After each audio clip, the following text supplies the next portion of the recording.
Hello, my friends. Pearlo Wisdom here from Pucking Deep.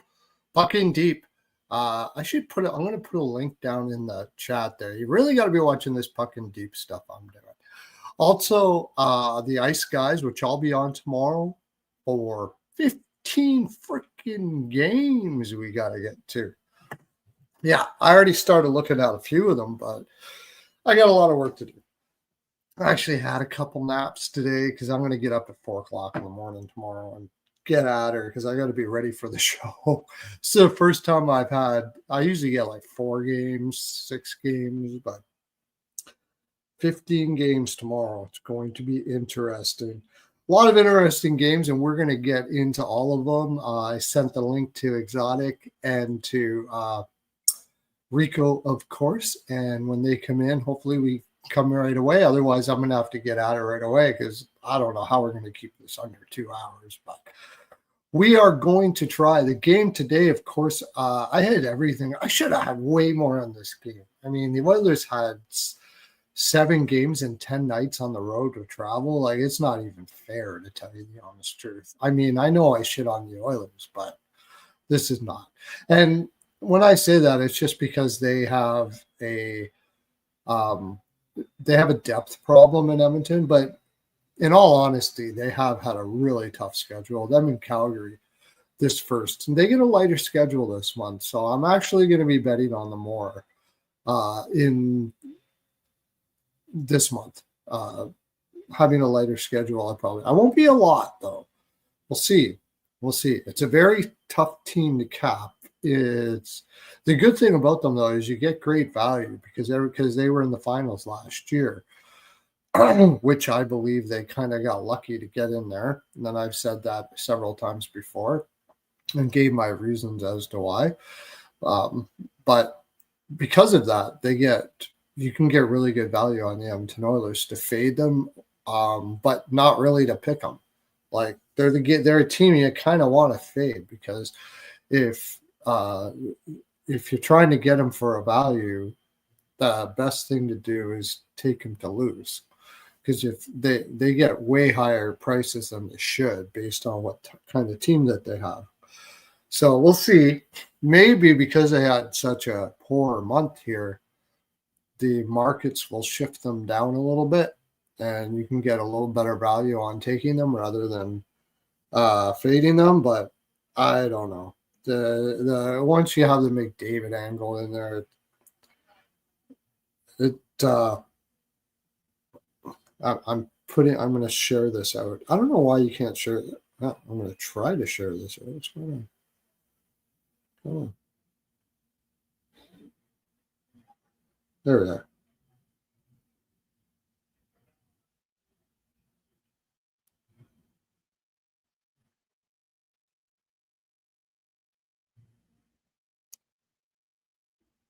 Hey, whoever's in, thanks for coming in. I'm just sharing this out.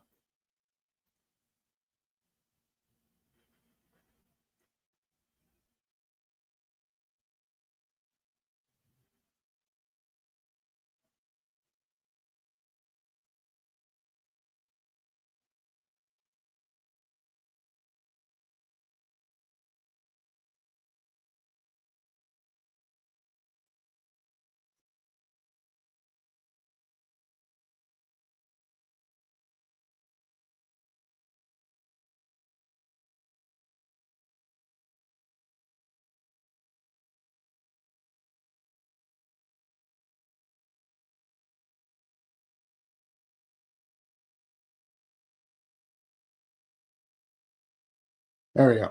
Okay. All right. Well, I'll just get right into it. I don't know if Rico and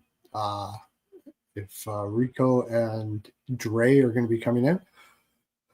So I'm going to go over the games here. This is going to be roughly. I mean, we got a whole lot of games. I already looked at the Tampa Bay Lightning and Calgary Flames. Getting a heavy price on the Calgary Flames here. This is if this wasn't a Calgary Flames, I'd be taking a shot with the dog here, and I'm tempted to. the reason why it's just Tampa Bay's kind of a wagon right now.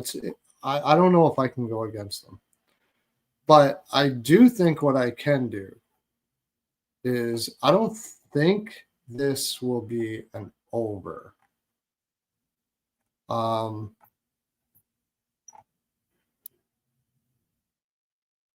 gotta look at there. Where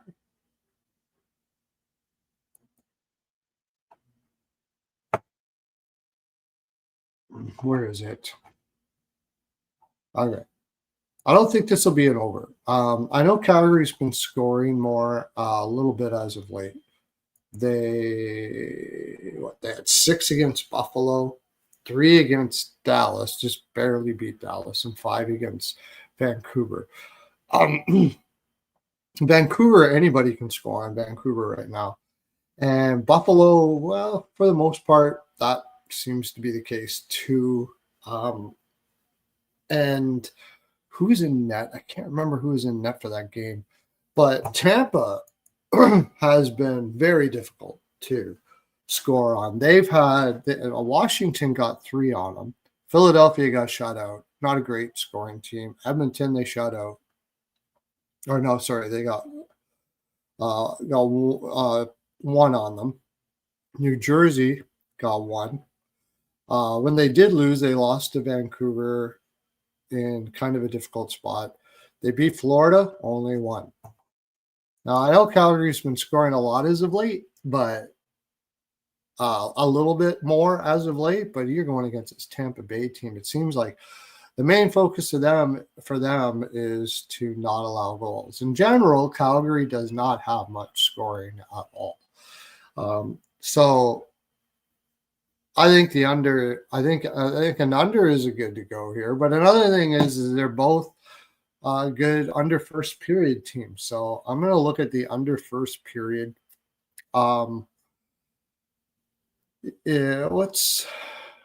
me get the schedule up here. Nobody has a back-to-back in these games, which makes it interesting because there was only 1 game today. Let me get up daily face-off here so I can look at the scheduling. Calgary's been playing a shit ton of hockey. They've really had a tough schedule.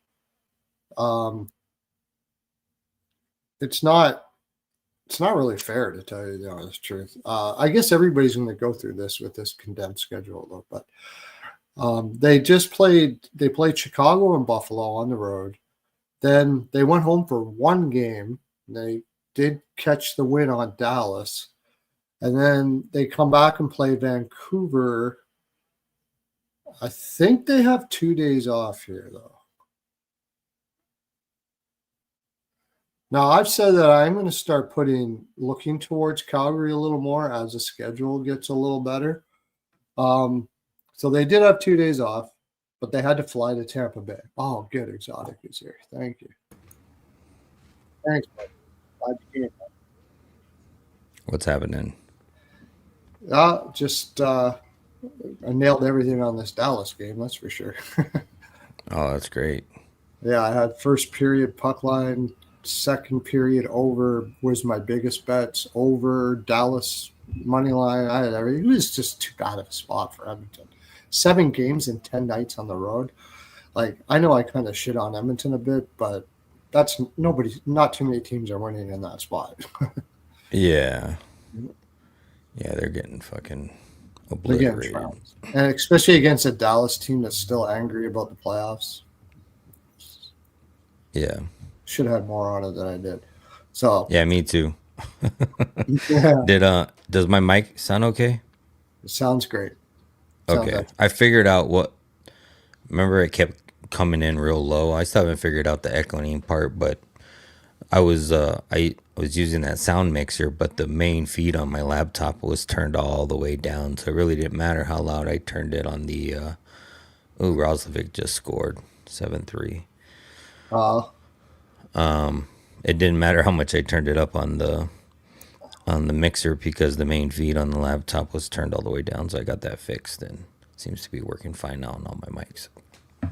Oh, that's good. I'll get Rico in here, and then we'll get in. We got 15 games to look at. I Uh, know I started about 30 minutes ago, but I only got through about 2 games.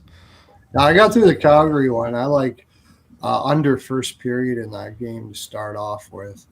Um, and probably team total under for Calgary. I know they've been scoring a little more lately, but Tampa has not been giving anybody anything really.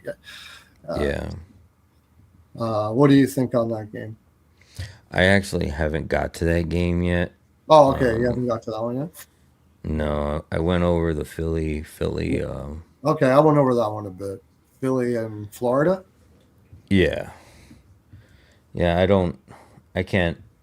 I mean, I want to bet Florida, but I can't get to them at that price, and I don't trust the in reg because Pitt's been playing pretty tough, and they've had a couple You mean OT Philly? Yeah. games as of Yeah. OT games as of late. So, They're coming off I that mean, loss against Tampa. yeah, I really didn't. I mean, if I was gonna do anything, I would use Panthers on a money line parlay with another team. But I did like Zegras over 2 shots, but he's a -150, so I'd probably put that in a parlay too, or maybe just put, the two bets should correlate. If you think Florida's gonna win, that's gonna force Philly to shoot, and Zegras should get two Where did you shots. get So your shot prop prices at? Because I haven't got any yet. So the only thing I see it on is what it's projected at on props.cash. So they Okay. put like a projected number. I think it's like whatever the initial line's probably going to open at. And sometimes you'll find those numbers like right at that exact number, or by the time the actual line comes out, it's already adjusted like another 10 cents. Geez, I got So, shot blocks now on covers, but nothing on. I mean, if Zegras is a playable line, I'll definitely I like play his over two. Burster over shots. He was -165 in Tampa. I don't know what it's going to be here, but I mean, he's been shooting well. Tampa shut them down like he did before. I got you. I sent you the link, Rico, if you want to come in. Um, but uh, I, I'm leaning another under here. That's what I'm doing. I don't think this is an. Yeah. I, I I'm trying to see. Philadelphia has been on the road for a while. There's a few like yeah, it hasn't been Thanksgiving. It depends. Florida took out Nashville. It's kind of seems like they've like flipped the switch and said that's it. We got to get moving here. Yeah. So yeah, it is a little bit tough. It's a little bit tough because you look at the Florida roster with their injuries and stuff like that. And you almost want to take a shot at Philly. Almost that's the value on the game. Like you just almost want to think Yeah. you come back off that Tampa game where they kind of got shut down and play a good game here. There's no look ahead spot for Florida. They got Calgary next. Yeah, it's like it's thanks well, at least American Thanksgiving, but It's coming up. Yeah, um it's on the 27th. This is the day so before American Thanksgiving too.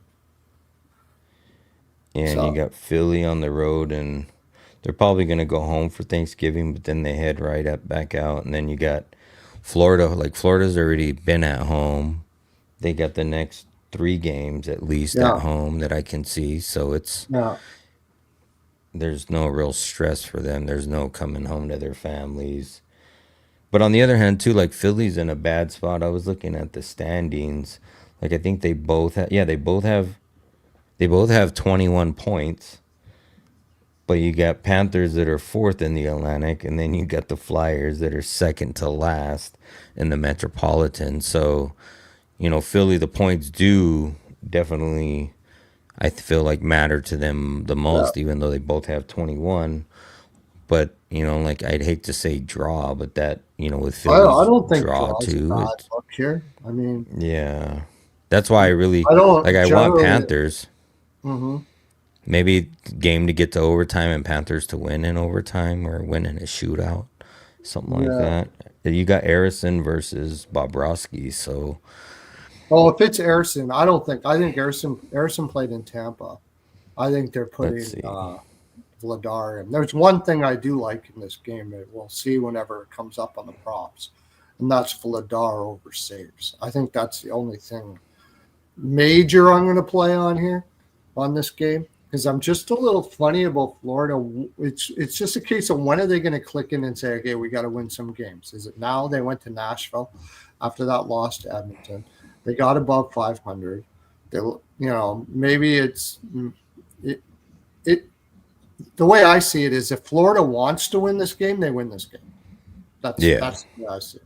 It's how much do they want it compared to how much does Philly want it. yeah. Philly's I going could to see them want. both writing out a point. You know, if it's tied. Oh yeah, I could see a draw.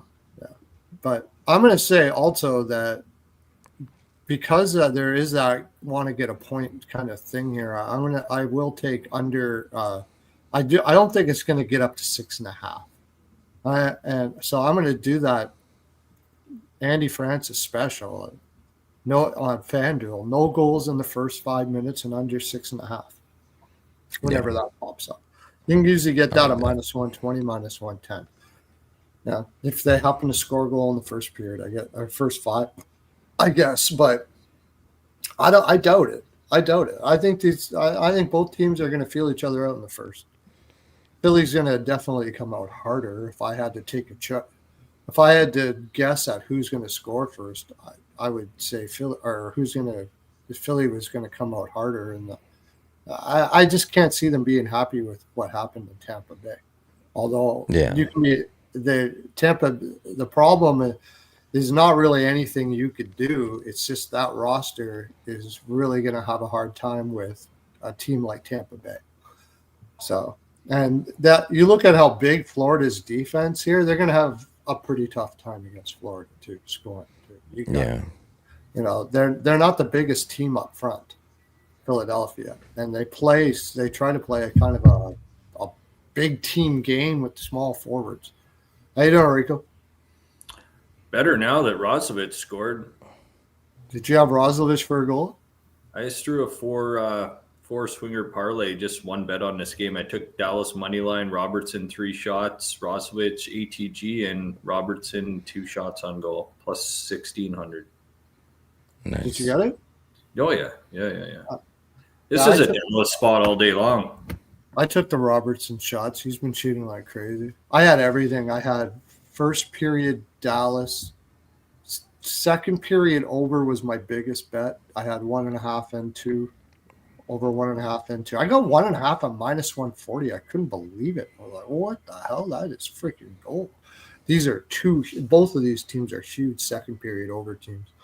So I got both of those, and then over. I took the over, and I took, of course, Dallas. That was just a terrible spot for Edmonton. I should have had more on Dallas, honestly. I know. Yeah, same here. I have Dallas, but I also have Hyman shots and I have McDavid shots. Those are the only 3 plays I had today. So I just need fucking McDavid's got 0. You would think at some point in this game he'd just want to take over. I just saw him almost get 1 or 2 on net, so I'm hoping that will continue. And then Hyman got 1 early in the first, but he ain't got shit since. So It's probably too busy. McDavid's probably too busy looking for a goaltender.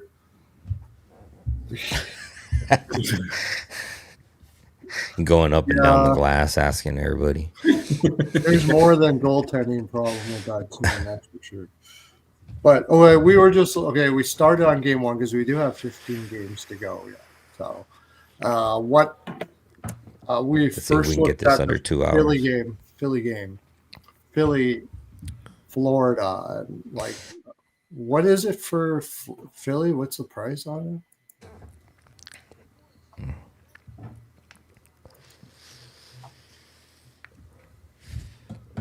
Plus 142, -170 for Florida. To me, it's almost like a live betting game. It's just how much does Florida want to play? If Florida wants to play, they probably win. Philly's going to be pissed off because they got shut out in Tampa. Yeah, I don't mind Philly there.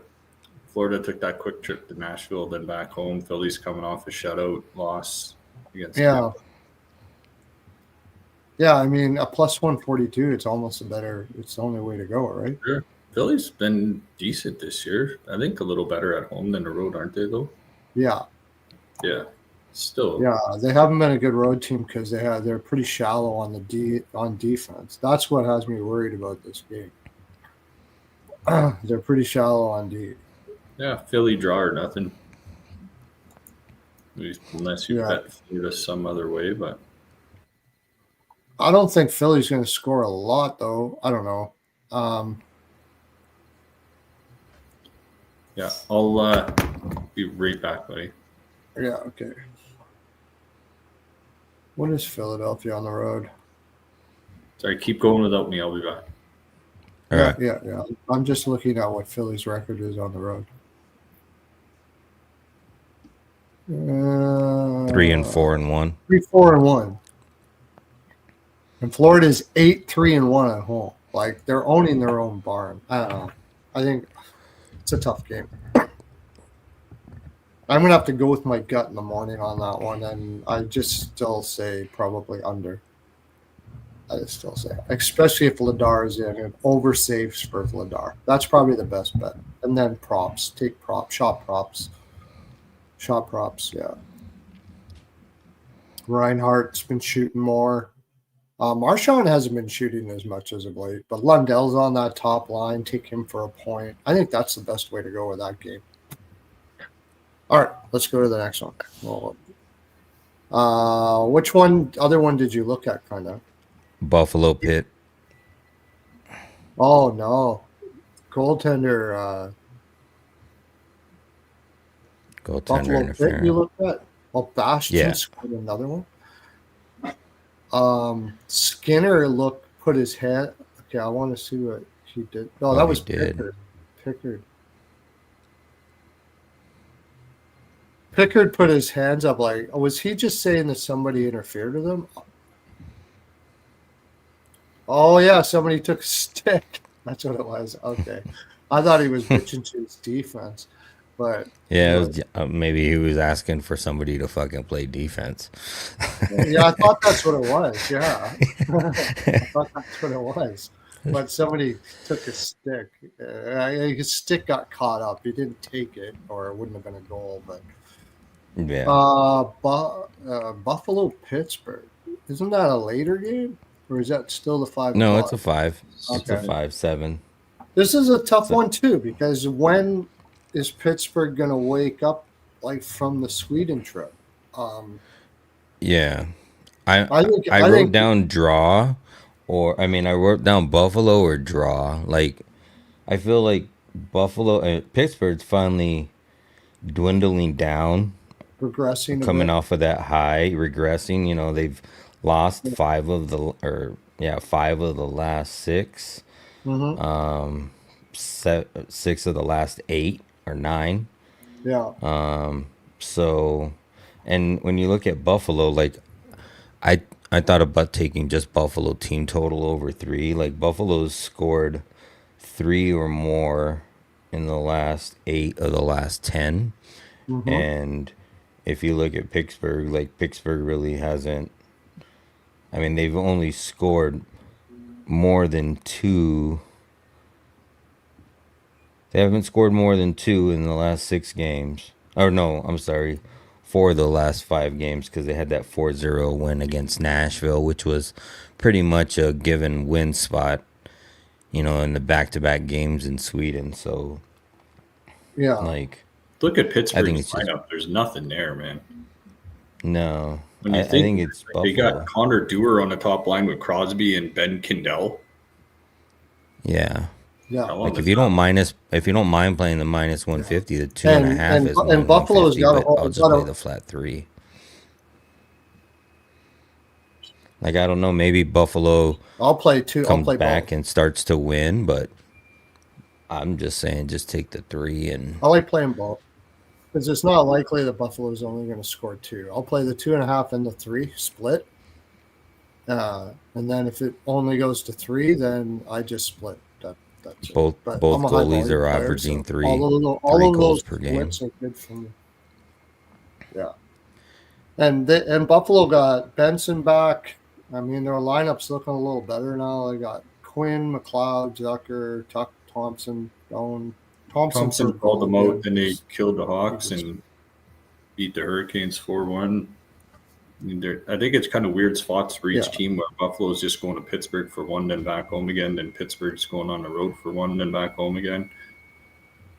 Or Pittsburgh's for 1, then back home on the road again. I saw the same thing. I was like, I know it's both weird spots. Because I was thinking, man, I hate, Buffalo going out to Pitt for 1 game, but then they're only 1 game home and then back out on the road, and they're probably going to they're an American team, so they head right back home for Thanksgiving. But I think Buffalo's just got more skill if you look at the lineup top to down. Yeah. Top down, Darlene just basically neutralizes Crosby. Maybe Malkin there's not much there in that lineup. Russ. Yeah, Pittsburgh's been doing it on pure energy up until now. And if you take the energy away, like after the Sweden, I think they were doing that to get to Sweden. Then they knew they were going to probably struggle after Sweden. So Pekka Luukkonen's getting his 3rd start in a row. Oh man, what are you talking about? They got Kevin Hayes on the second line, dude. Oh, yeah. I forgot about that. No, forgot minus about that. 2.5. Yeah, I'll take this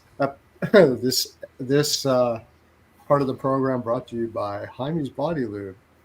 Kevin Hayes. Yeah, let's pause for our sponsor, Jaime's Body Lube. Whenever Jaime's Body Lube. Kevin Hayes approved. Jaime's Body Lube. It's the best there. I said it. Yeah, I got Buffalo there.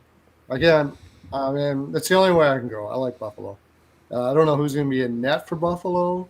It's Pekka Luukkonen's. Pekka Luukkonen's already confirmed. Okay. And Pittsburgh. Sheloff's has regressed too. Like everything is regressed. It's got to be Buffalo. I like team total over too. I like that, Rico. Team total over. Kind of like over for the game actually too, but Buffalo is not the greatest defensive team. Pittsburgh will probably score a couple. 2 top 5 penalty kills in the league too. Buffalo's got the league's best penalty kill.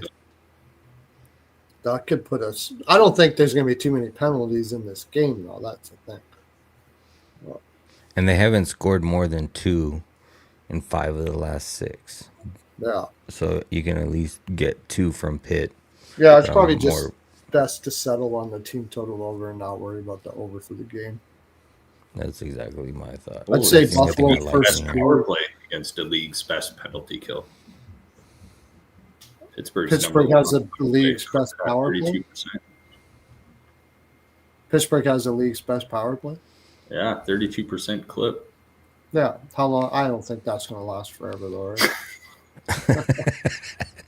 Well, look at it this way: like if you even those out, like say you throw those 2 metrics out because it's the best of the best on both sides, what you're left with is still Buffalo, right?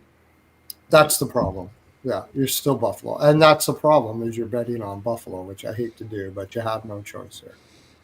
Dog and draw. I think you just exclude that because throw a little on the draw because you never know with Buffalo, man. They let them back in the 3rd or they do some crazy shit. I mean, that's more for the over, in my opinion. But still. Yeah, I would only play the over. I certainly wouldn't play the under, that's for sure. It's just 6.5 right now, though. That's too high, I think. I don't want to. I want to get a 6 or something somehow. Man, I had McDavid and Hyman. I can't believe neither one of them cashed their shots on goal. They both only had 1. I didn't take. The only thing I had was Roslovich goal just because he's hot for Edmonton. I didn't take any other props for that. I like the way he looks. What's that? He said he's hot. Yeah.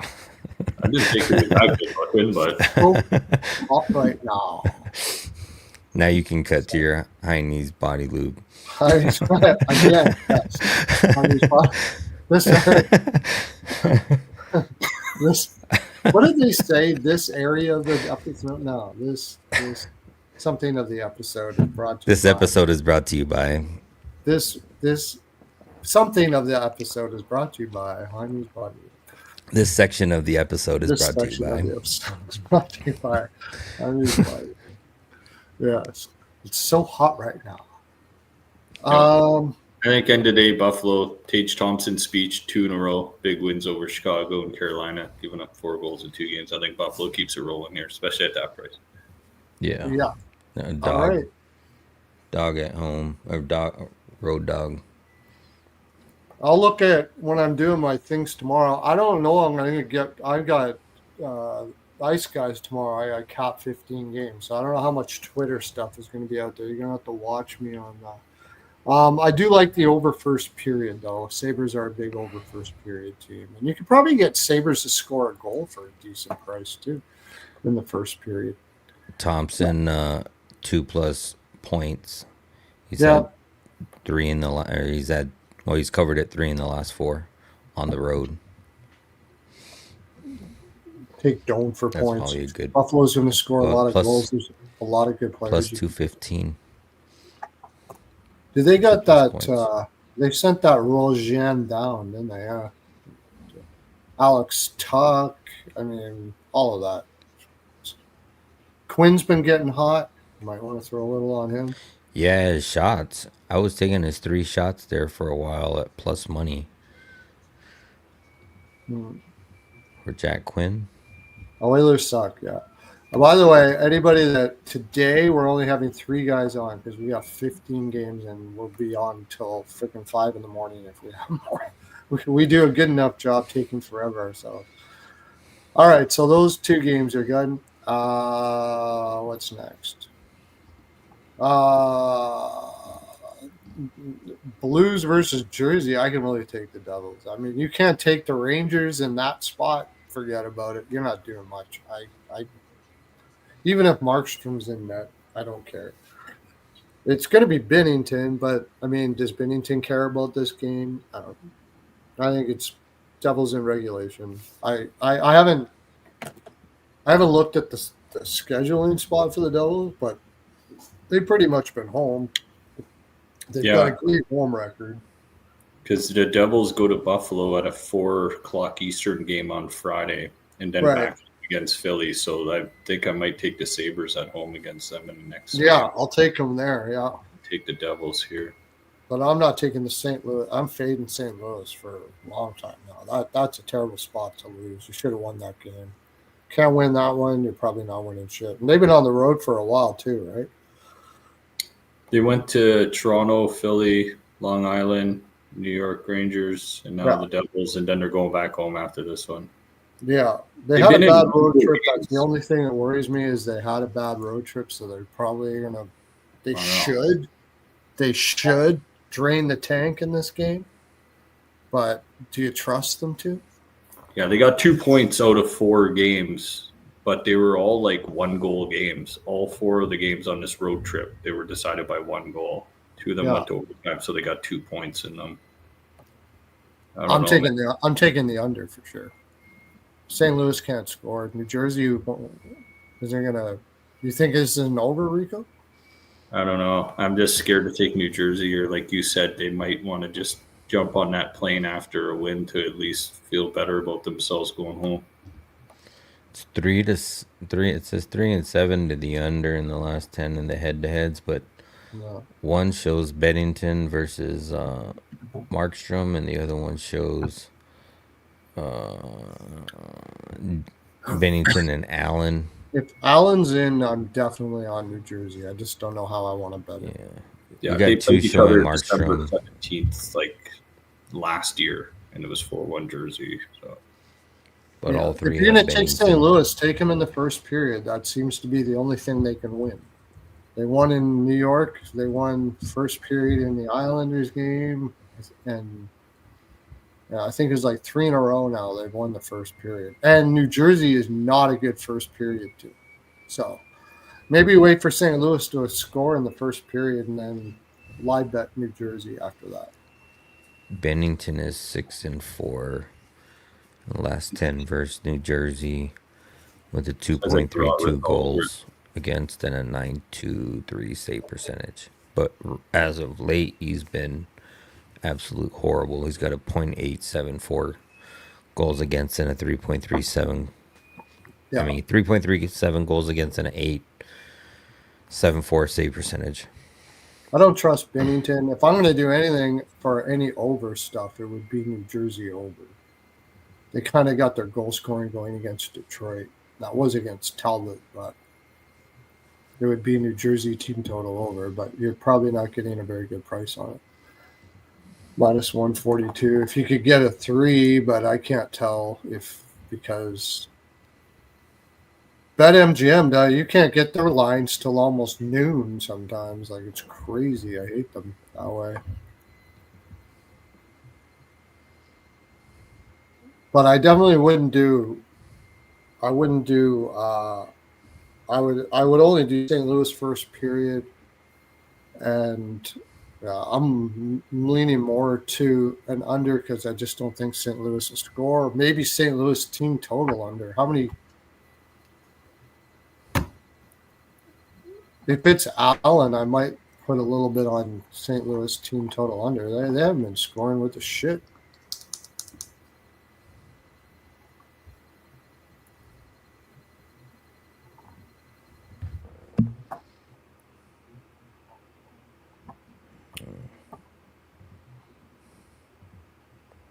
Okay. Well, they got 2 against. Even when they won, they only got 2 against the Islanders. They won 2-1. They haven't scored more than 3 goals on this road trip one time. Yeah. New Jersey, St. Louis team total under. New Jersey and reg. I'm just gonna. I know it's a spot. I know what you're saying because New Jersey could be a little complacent in this spot because they got to go to Buffalo after this. It's not right after this though, is it? It's like they have a day to go to Buffalo, then they play in Buffalo and come back again. Yeah. So that's why I think they could, but they'll still beat them because St. Louis is just bad. 3-2 New Jersey. That sounds about right, Avi. Yeah, New Jersey was coming off 3 losses, and then they beat the Wings, so they may want to just follow that up here with another good effort against St. Louis. I think they will. It doesn't take much of a good effort to beat St. Louis. Yeah. I almost want to take like the under first period, but I don't mind with that. Bennington, it's going to be sketch. East Coast, West Coast team too, just kind of feeling each other out a little bit. Yeah, I could see like almost like Pearlo had. When was that? Yesterday when you had the 1-0 exact score. Yeah, you hit it. Whatever which one it was. St. Louis. It was St. Louis. Oh, it was. It was St. Louis against the Rangers. 1-0 exact score plus 500. Yeah, I had the under. I had the under in that game. And here is another one. I'll do the Francis. No goals in the first 5 minutes. Under 6.5. I like it. I like that a lot. Yeah. 4-2. And the only thing that will worry me there is if New Jersey beats them 5-2 or something like that. It's not my favorite. It's not my favorite time to take it. You can even go 7.5 and go no goals first 10. Actually, I'm going to go no goals first 10 anyways. Or do you think this game comes out with a bit of pace and then it slows down after? New Jersey never does. Feel the draw, East Coast, West Coast. They're just trying to get out of there with a point. I think it's slow all the way. New Jersey never starts out fast. Yeah. So that's I almost automatic bet no goals first 10 for New Jersey. They hit it most of the time. So then the under, and then second period over. If you want to go over any overs at all, go second period over. Yeah. Then, like you said, it'll start. You think it'll go out fast though? I don't know. I don't know. Like if you look at that Detroit game, I know, well, it was Telebit, but like they got three of those 4 goals they scored was in the first period, and none of them were power play goals. They were all 5-on-5 play, but and then the rest of the game they only had 1 goal. So, and like you said, they start slow. So I don't know. No goals I first. just don't like that Bennington's in net because I almost want to take like Devils under a half a goal first period.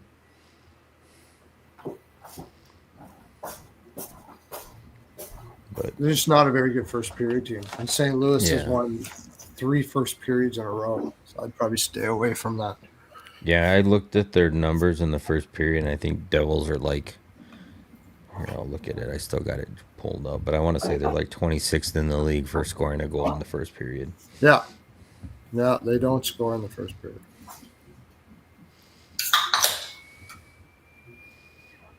I got it right in front of me, actually. Actually, I think that was They're second. 22nd.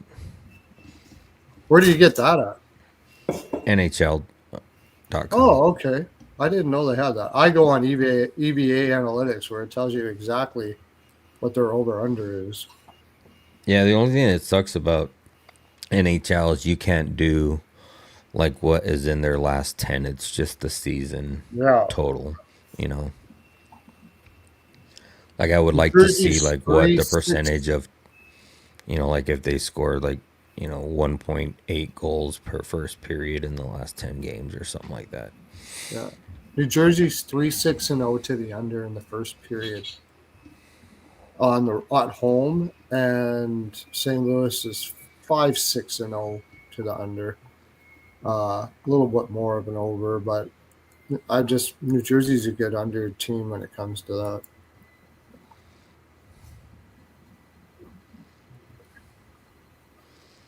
Yeah, as far as props, I just like Jack Quinn, but his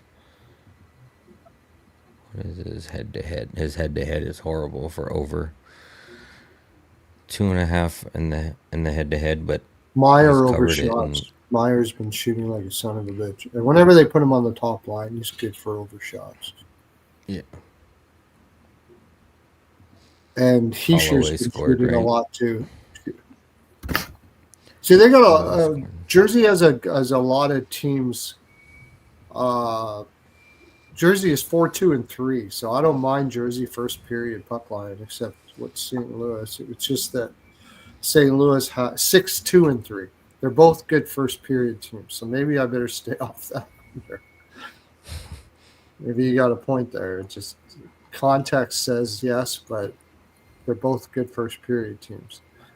Yeah. So Rico might be right. It actually, even though New Jersey is usually a slow team, maybe it does. Maybe St. Louis sets the pace early, and then New Jersey has to catch up, and we end up getting an over in the first period, and then it slows down after that for the draw. That could be. Could be. But no matter what, I'm not taking St. Louis. I would only take St. Louis if they're think about taking them if they were like plus 150 or something. No. I think minus 142 is a pretty cheap price for New Jersey against the St. Louis team. Dougie Hamilton shots looks good at plus 100. Covered it in Also, 80% of his games versus Hughes, St. Louis. Luke Hughes.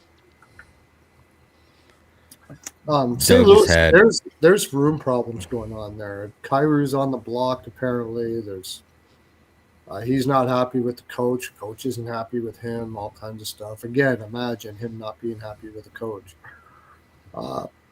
So there's room problems. Their defense isn't looking too good. They went and got that Mayu kid, and he's like crap in the bed in the minors right now. It's just everything is not good for St. Louis right now. Yeah. All right, next game. Heischer and Dougie Hamilton both look good for shots in that game. Yeah. Both I'm going to lay off decent the head-to-head. props because I want to get through these. A little bit of the Okay. props. Yeah, I tell you, you say whatever props. I'll put my props out on the show tomorrow. I don't know if I'm going to get too much about other stuff tomorrow. Capitals versus Jets.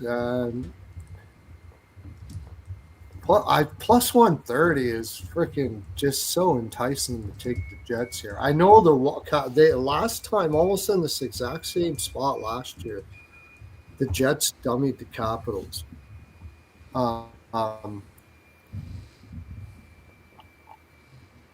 Because I remember that well. Now Washington was going to be going on a road trip after that. I remember that. After that loadout, they didn't have the greatest home. Well, I can't remember what their home stand was now. I'll have to look it up. You might have that Milich kid in it. I don't know if they'll probably play Comrie Capitals again. first game of the road. Yeah, the Caps have the Leafs at home Friday early evening too. This is a sneaky Jet spot. I think, yeah, it is a sneaky Jet spot. They got Toronto coming up Friday at 5 too, like a day and a half later. Got the Leafs. Yeah, and I think they'll play that Milich kid against Nashville. They'll keep on riding Comrie right now. I could see the Jets winning this game. I know I'm not. After they didn't have a very good road trip, right, or homestand. So, and I can't remember. I gotta look. All I remember is they lost the Minnesota game. Yeah, they lost to Carolina. They lost to Carolina. So, they're going to come out hard here. Right? I think Winnipeg's going to come out hard. Jets, I don't mind the draw. Two different divisions. Get that 1 point at least to start the road trip. You got a tough one ahead of you. They got back-to-back, don't they? They go back to Carolina, too. It's got a revenge spot there. Problem, of course, is Comrie. Can he hold up? Is it? Yeah, it's Comrie and who? Thompson? Are they going to put Lindgren in here? Or Lindgren, yeah. Let me look. If it's Lindgren, then I take Jets all day. And I take the over for the game. If it's Lindgren in. Give me a Lindgren. Plus 130, that's a little disrespectful. I know Washington is, they're coming off a kind of a scam win against Columbus because Columbus was done. They just played like crazy amounts of hockey against really tough teams.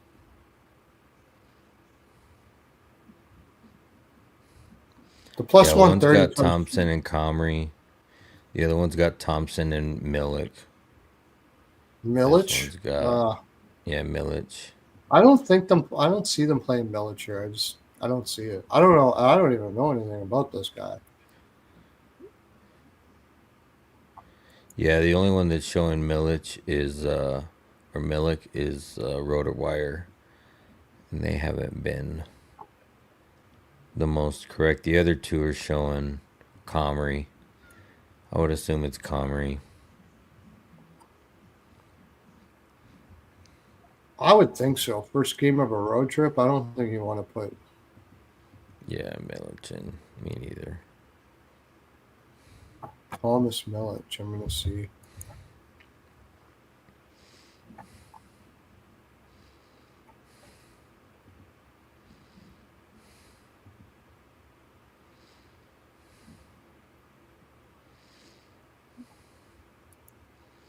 He doesn't have any games this season. Oh.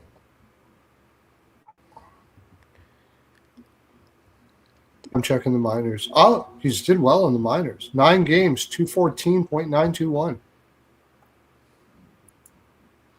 I don't mind if it looks like a really good goaltender because he's gonna be dialed in for this game if they give it to him. If they give it to him, it's because they think he's a really good goaltender. If they put Milich in, I'll probably stay with Winnipeg. those the first game, the only thing you worry about is he nervous, but usually goaltenders, like, there's no distractions, man. This is like huge, and they're dialed in. Everybody's giving you a pat on the back and let's go, buddy, and all that kind of shit like that. Yeah. Yeah, the only people probably scoring there is Scheifele and Connor. You don't want to look at the line. Oh, they're moving Morgan Barron up. Take Barron for a goal tomorrow.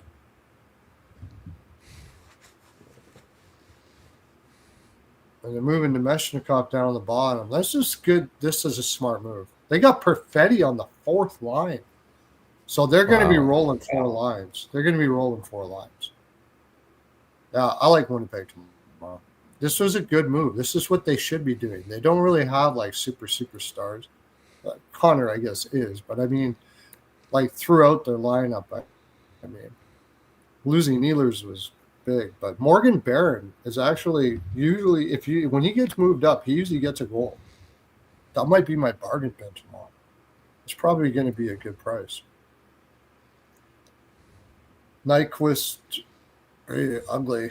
I mean, but I like the way he set up his lines. I think they got a chance here. They brought the Solomonson kid up too.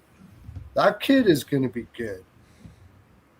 He is. Like, he's a defensive defenseman. He's not offensive at all, but he's really solid. They brought him up before. He's a big kid too. 6'2", 185. Yeah, I'm gonna take a shot at Winnipeg there. Yeah, I mean, there's no way I can play Washington at minus 160, and I don't trust them in reg.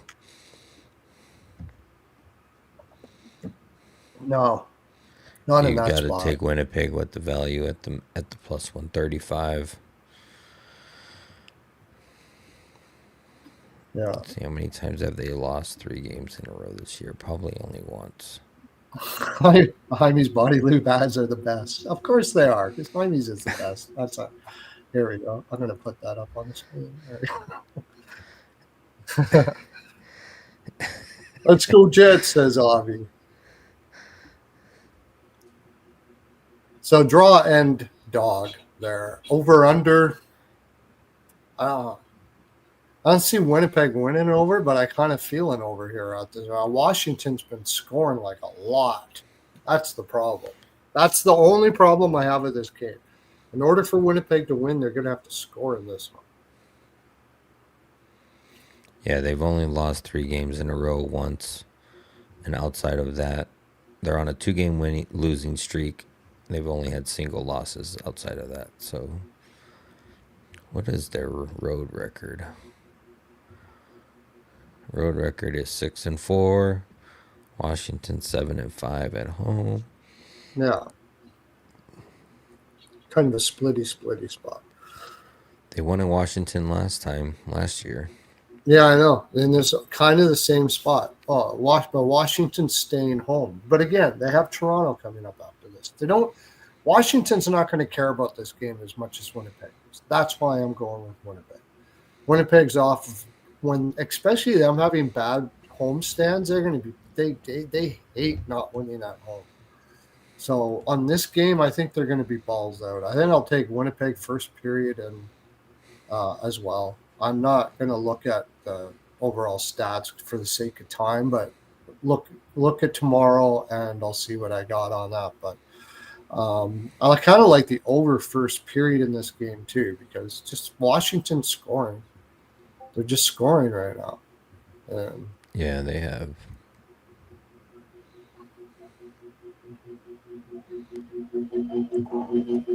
That's the scary part. I would rather take Winnipeg if I thought it was going to be an under. And Winnipeg isn't scoring. That's the fucking problem. You just take Washington's team total. I mean, 5, 3, 8, 7. Yeah.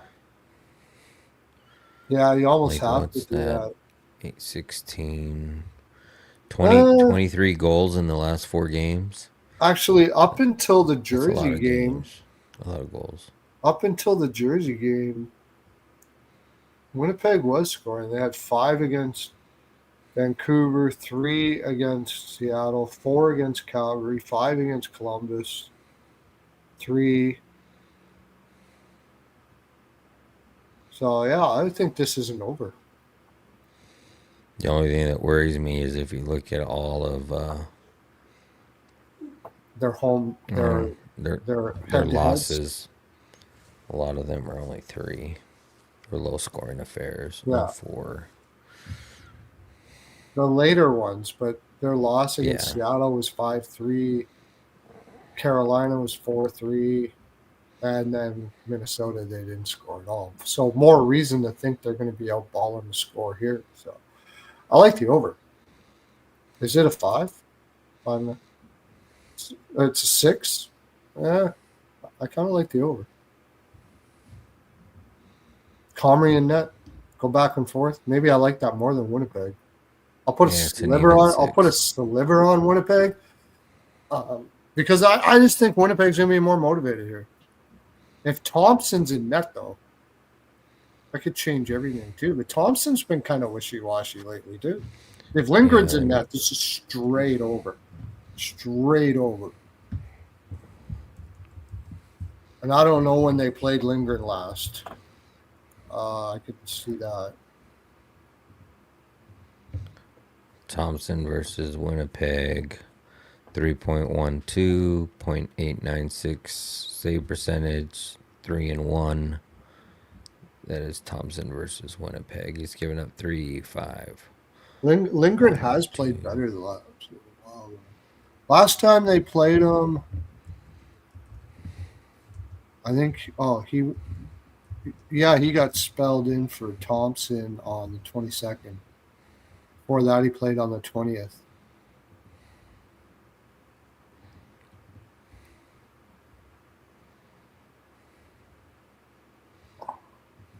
Thompson had a good game against Columbus. That's the thing that has me kind of worried.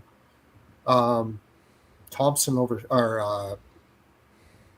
if it's Thompson, maybe over saves because Jets will be throwing up a lot here.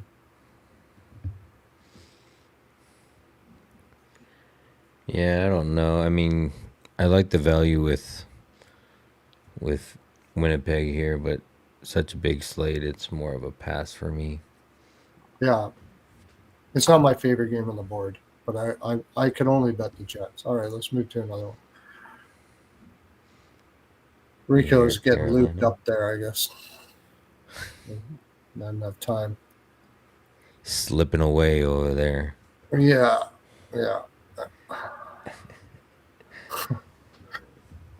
Islanders Bruins, that's an interesting one.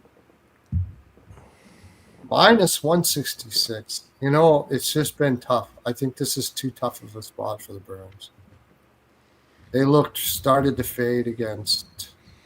I got lucky to win that game to get that one. Who were they playing? I got real lucky on that game. I remember when I had like everything Bruins, and I was like, this is Bruins. Oh, San Jose. No, they lost to San Jose or LA. LA. Or are you talking LA. Islanders? Oh, it was LA. I was talking Boston. Boston was LA, right? Yeah. And they were +160. Oh yeah, I was on Boston that game too. Yeah, we all were. It was +160. Yeah. And now they're +140 against the Islanders. It's just been such a long road trip for them. I'm not sure. They have won the last 2, and they have been over, and I do kind of lean to the over here. Boston's just not a good defensive team. It's going to start catching up to them. But the last 2 games have been unders. That one in LA, they had to grind out, and they got it through. And then I just think they're tired, dude. I think they're tired. They've been playing a lot of games. They've been playing hard. And I think it's starting to wear on them. Now, the Islanders, they got a couple days off finally after that brutal stretch where they just crushed it. Even that Seattle win was fucking amazing. that they won that game. Like Seattle looked like they had just as worse bad of legs as the Islanders did. And they were only on 3 games and 4 nights. I mean, the Islanders were in a terrible schedule. So Yeah, that's man. I don't know. It's like, and then also you got Boston's beat them already twice this season. So it's a revenge game.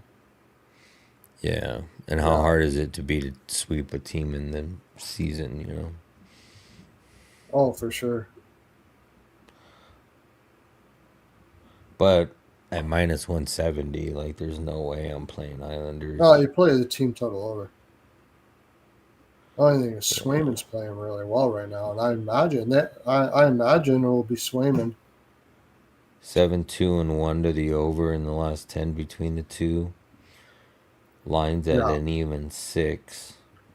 I don't see an under here at all. I see an over. If you're gonna like the Islanders, you got to figure they're gonna find a way to get it past Swayman. I just think Boston's defense and everything, like Boston being fully energized, like they play like energy bunnies. But you take away their legs, that team, look at their lineup. Shit, they shouldn't be doing what they're doing right now. Not a chance. I mean, they go home to play the Rangers after this at home too. They got this. This is another 3 game and 4 nights. I wouldn't be surprised if they lose every single game here. I'm seeing regression for Boston. Who does New York have in Sorokin? So Sorokin shows likely. Yeah. So that means you could see Korpisalo there. No, they play Korpisalo in San Jose, right? Yeah. Yeah. It'll be Swayman. Sorokin definitely has the worser of the two between Swayman and Sorokin. I'm actually fairly comfortable of taking that in regulation for the Islanders. I just think it's a bad spot for Boston. I think they're just it's the end of a long road trip. It was a decent road trip. It wasn't terrible. They're tired. Yeah, I think the Islanders win that game.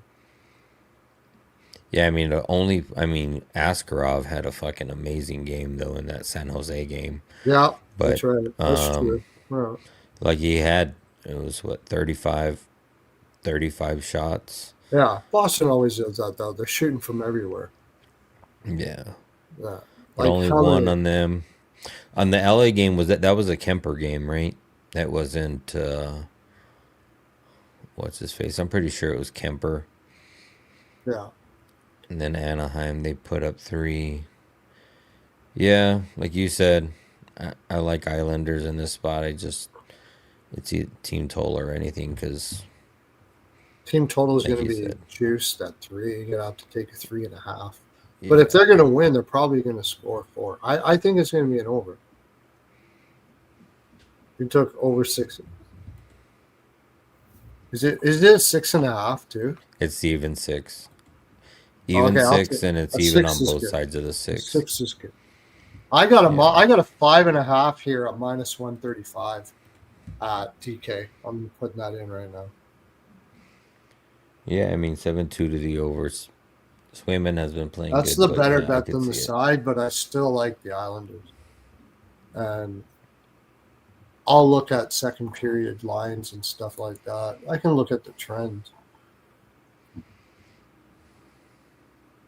The second period plays and stuff, they've saved my ass so many times this year. I just started doing them now, and I love them, especially in context. Yeah, Islanders are a good second period over team. They're both good. Yeah, second period over. Second period over. That would be. I bet you at a 5.5, you can get a minus.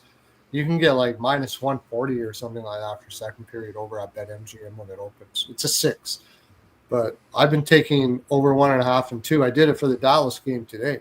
That was my biggest bet out of all of them, was the second period over. Because they're huge over teams. These are not huge over teams, but I could see the only thing I don't like about the second period over here is Boston's probably going to have their legs more in the first than they are in the second. I'm more intent inclined to take the Islanders second period. Yeah, I like that. But I like the over for the game, especially at 5.5. I'm taking that. I'm going to put that in right now. So I know Schaefer's tailed off a little bit, but he had 5 shots on goal in both He's of the getting Boston shots, games. Like he had 4 last game, but he hasn't covered he's only covered 1 in the last 6, and it was the very last game, but he had 5 shots on goal in both games to Boston this year. And how many attempts? 7 attempts the first game and 9 attempts the second game. Does he have any ties to Boston, Schaefer? Yeah, he played didn't he play in Boston? Didn't he play? Oh, yeah, maybe that's why he's gotten 5 shots on goal in both games. I think he played college in Boston. But he's from I think he's from Boston. Yeah. So taking him for props is a good idea too. You know what? He's had 5 shots on goal in both games, and he has not scored. And he has not scored in 5 games. Yeah, plus 465. I like that. I just like him for shots. 2.5 is even money minus 108. Bruins top 6. Yeah, absolutely. And I don't think the 6 is top. Geeky for a goalie, you just take that on repeat. And he's covered you can also take his over 2.5 shots. He's covered his 2.5 shots in 6, 7, 8, 9, 10, 9 of the last 10 games. Yeah. And he covered it in both games earlier this year. The only problem is it's going to be juicy. You're going to have to ladder it. No, it's plus 126. For Geeky over shots? Over 2.5 plus 126. Fishy. Holy shit, that's fishy. That means they think Boston. Is he moving them around? No. Yeah, they did move their lines around. He's not on the top line anymore. But unless they moved him back, I don't know. I'll take a look. I haven't even looked at that.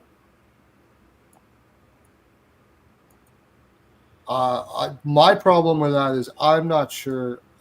I'm really not sure how much legs Boston's going to have here. I think this could be an Islanders absolute. Gigi's playing on the second line.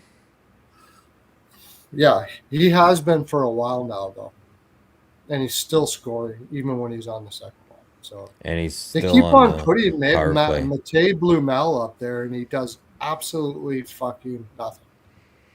Like, I'm so on the Islanders here.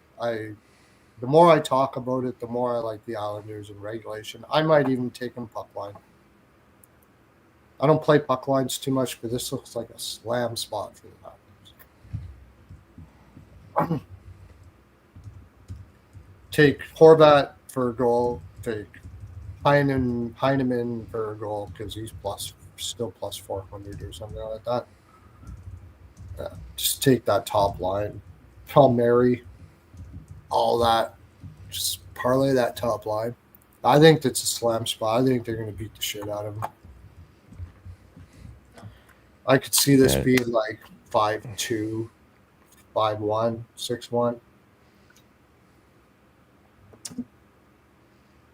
See if I'm right. Yeah, I like Schaefer shots and Gigi shots, Gigi goal. Schaefer points against his own team. Yeah, they did have a couple days off before this Islanders game though, Boston, which even has me more on the over. Yeah, I like the over because Boston will have enough legs to pot a couple if they can. But the Islanders have had a couple days off too. And yeah, I think this is an Islanders spot. Then they got Islanders have Philly and Washington, and yeah, Boston's going to play the Rangers after this, and that's like it's always a huge game. They're going to play the Rangers at home. and Detroit right after that. So I could see Boston even almost mailing this in to have energy for those two games at home. Definitely like the Islanders.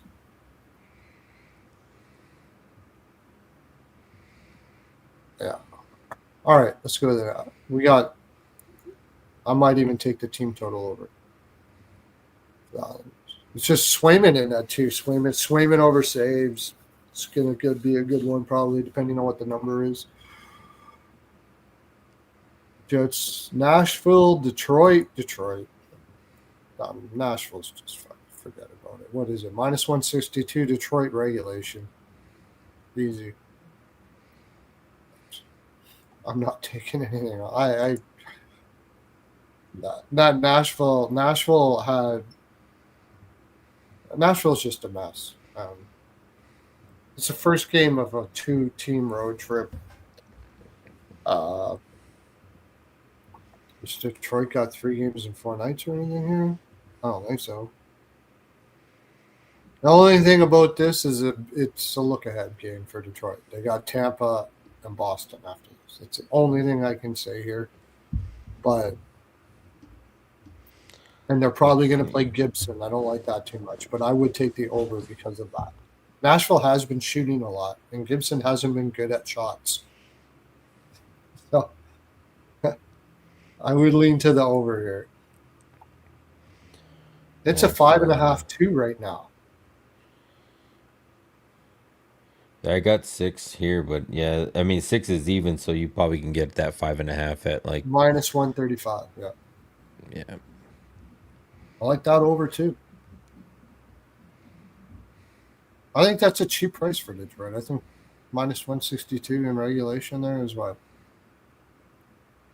-110. I don't mind it. I think Detroit's get like. I think I'm starting to think. Detroit lost to New Jersey, right? Yeah, they're gonna be up for this game. They're gonna be up enough to beat Nashville, I think. Yeah. You don't like it? No, I do. I mean, you're saying you like Nashville? Is that what you said? No, Detroit. Oh yeah, I don't want. yeah. Nashville. I definitely like Detroit. Shit. Yeah, me neither. 1-5-2 in the road. No. Yeah, they're both. I mean, Nashville's coming off 3 losses, but Detroit's coming off of that fucking loss against New Jersey. Was that in regular? And that was in regular. In regulation, yeah, I think it was. Regulation, it was. Yeah, that's right. The bad part is Gibson will be in that. That's the bad part. I'm pretty sure Gibson. And Gibson's just been terrible this year. They're 8-4-1 at home, yeah. One shows Talbot and Saros. Other one shows Gibson and Saros. And the other one shows it's more than likely going to be Gibson and Saros. Yeah, it's just the spot for them. The spot is they got 2. That's the thing. The only thing I don't like about this game is they do have Tampa coming up right after this. So it could be a look-ahead spot. But I just can't trust Nashville to do fuck all anymore after they couldn't do anything against Florida in a terrible spot for Florida. Yeah, Gibson's giving I up do like 5, the over, 5, 2, and 4. Yeah, I think the over is definitely the look. Yeah. I mean, I know they're only 4, 5, and 1 to the over, but their defense, Detroit's defense is deplorable, man. It's awful. And with Gibson and net, Nashville should get at least 2. I like it at -135 at 5.5. yeah, I like that. The only way you can go is Detroit for But sure. the only problem is Nashville hasn't been like, okay, they didn't score against Colorado. No, nothing to be ashamed of there. Colorado's the best defensive team in the NHL. They didn't score against Pittsburgh. Yeah, it had been a while since they scored. So I suppose if I like Detroit, I probably want to take the team. If I like the over, I probably want to look at the team total over 3 for Detroit, Yeah, which I don't mind at all. it's probably going to be juiced. It'll probably be 3.5, right? It depends. I might take 3.5. Sometimes you get the 3 at like minus 150, and then take the 3.5 at plus money. I do that all the time. If I'm really confident they're going to score at least 3, then you get a push, and I'll put then I'll just get you put the same amount on both, and you get the push. So Yeah. What looks really good is shot on minus goal props for 148 is not Nashville. bad. Detroit team total over is minus 148. Nashville's been shooting the moon. They've been shooting a lot. Haven't been scoring a lot, but they've been shooting a lot. At least the last 2 games. That's why I think 35 shots on Colorado. That's really good. I mean, I know they were down the whole game. Right. If you put that many shots on Gibson, you're probably going to score a couple. The over is the play in this game. For sure. For sure. I know Nashville hasn't been scoring, but what do you think? Detroit, Nashville, Rico? Yeah, sorry, I had to skip out. I guess somebody knocked on the door and there was a box and it said Jaime's Body Lube on it, but it was scheduled for the neighbor's house, so I have to bring it over to the neighbors. I'm like, yeah, sorry, guys. Like, yeah, you've got enough Jaime's. I'm not sending you anymore. Jesus Christ. Yeah. Your order for the month keeps Hernandez busy all by itself. Fragile on the box.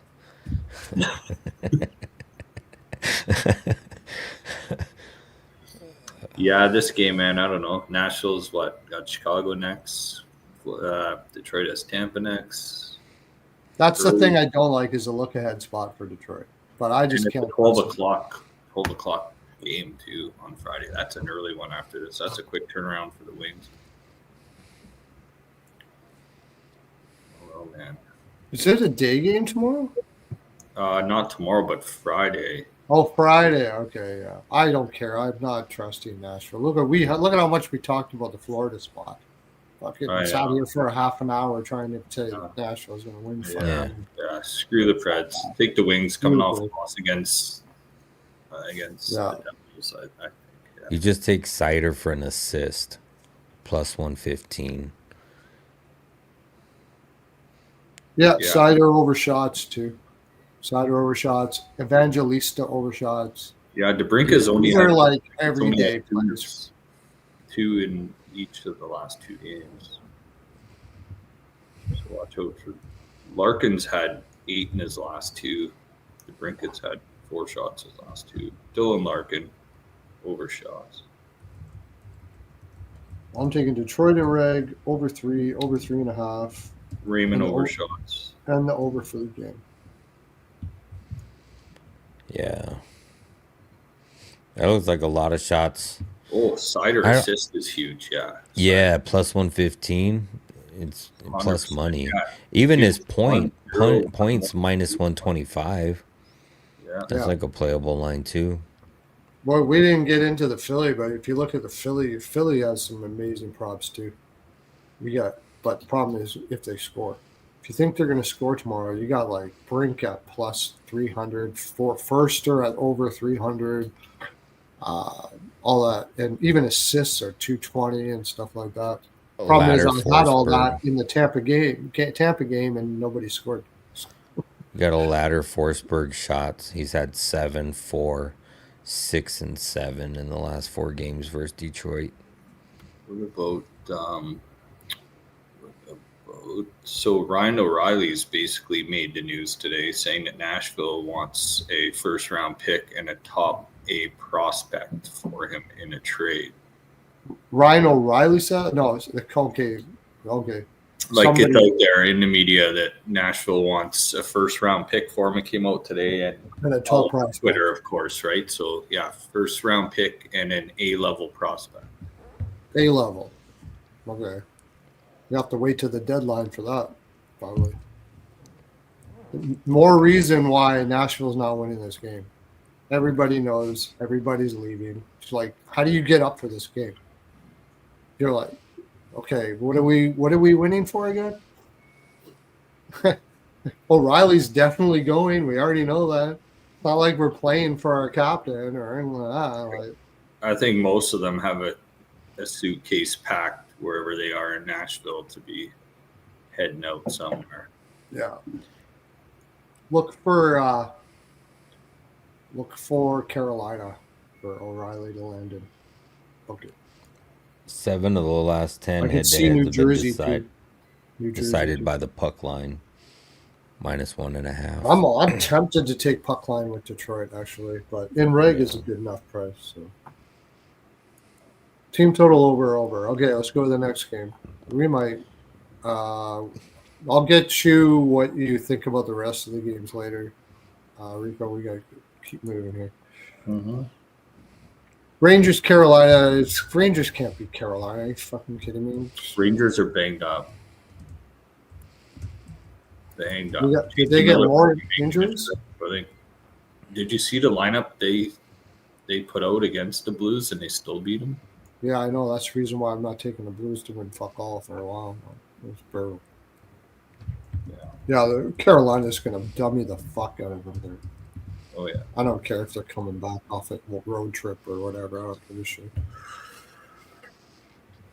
Well, Trocheck's back in, though. Is he? It's Cooley, Zibanejad, Lafreniere, Panarin, Trocheck, Brodzinski, and then whatever. Hey, what's up with Quick Sheary, being on IR? Berard. When did that happen? Yeah, I don't know. If Connor Sheary's on your fucking team, you're in trouble. I'm sorry. That guy is just what he doesn't do anything anymore. He's a minor leaguer. And Noah Laba. Yeah, I don't know what's going on. Up Brett Berard. Nothing's come out yet, but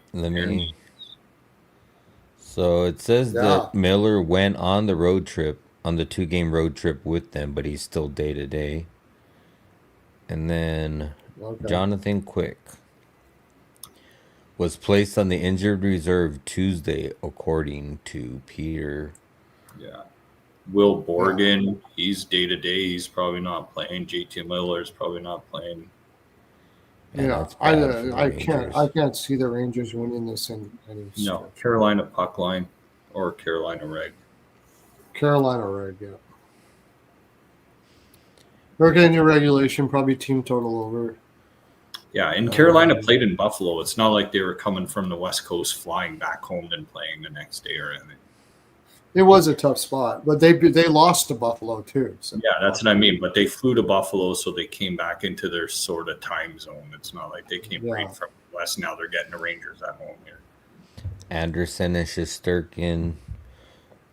Carolina's won by 3 or more goals in like 3 of the last 4 head. They own the Rangers. They've always owned the Rangers, and they're not going to stop owning. Yeah, it's a 5.5 again at -135. DK's giving you -135s at 5.5 in all these games. I don't mind it, except I don't know how much the Rangers are going to score here. But that's how much I like Carolina. I think Carolina team total over. Yeah, this is going to be a beatdown. Beat down. What do the Rangers have after this? Does it matter? No, they just beat St. Louis. They're fine losing this game. And then they got Boston and Tampa after this. They got Boston and Tampa back to back after this. So they're going to conserve energy for those games. They might be able to win that one. They don't even think they can win this one. They don't even think so. Remember, Pearlo, I was telling you to look for a game to parlay with the Panthers? This is it right here. Yeah. Carolina and Florida. Money line parlay. Yep. All right. Next game. We're going through these pretty well. I guess we're getting good at this. Oh, shit. Might even be able to cut a couple more ads. Okay. Find some. Toronto Blue Jackets. I'm taking the Blue Jackets. I don't give a fuck. I don't care. This Toronto team is just forget about it. There's fucking drama going on all over the place in that team. You got the coach on the edge of getting fired, which is ridiculous. I mean, you lose. There's no way you should even be talking about firing a coach with no Matthews, no Nyes. All it is a bunch of players complaining that he wants them to play harder and dump and chase more in certain spots because in certain spots. That's it. They don't want to dump and chase. They want to play a possession game and lose in the playoffs every year. That's what they want to do. So find a coach that just does whatever the players say. Fuck off. There's no way. You got Max Domi on your second line, man. Fuck. Second line center. Body loop. Cut Jaime's body loop. Max Domi. Anybody think for a second Toronto's winning this game? Columbus Blue Jackets just came off a really tired loss. I know it was off the road trip or whatever. The only thing I don't like is you got Marchenko and Werenski still day to day, and we don't know if they're playing. Oh, that would be the only. Yeah, Werenski got hurt, and then Marchenko. I don't know if he's playing. Let's see. So he didn't play against Washington on Monday. But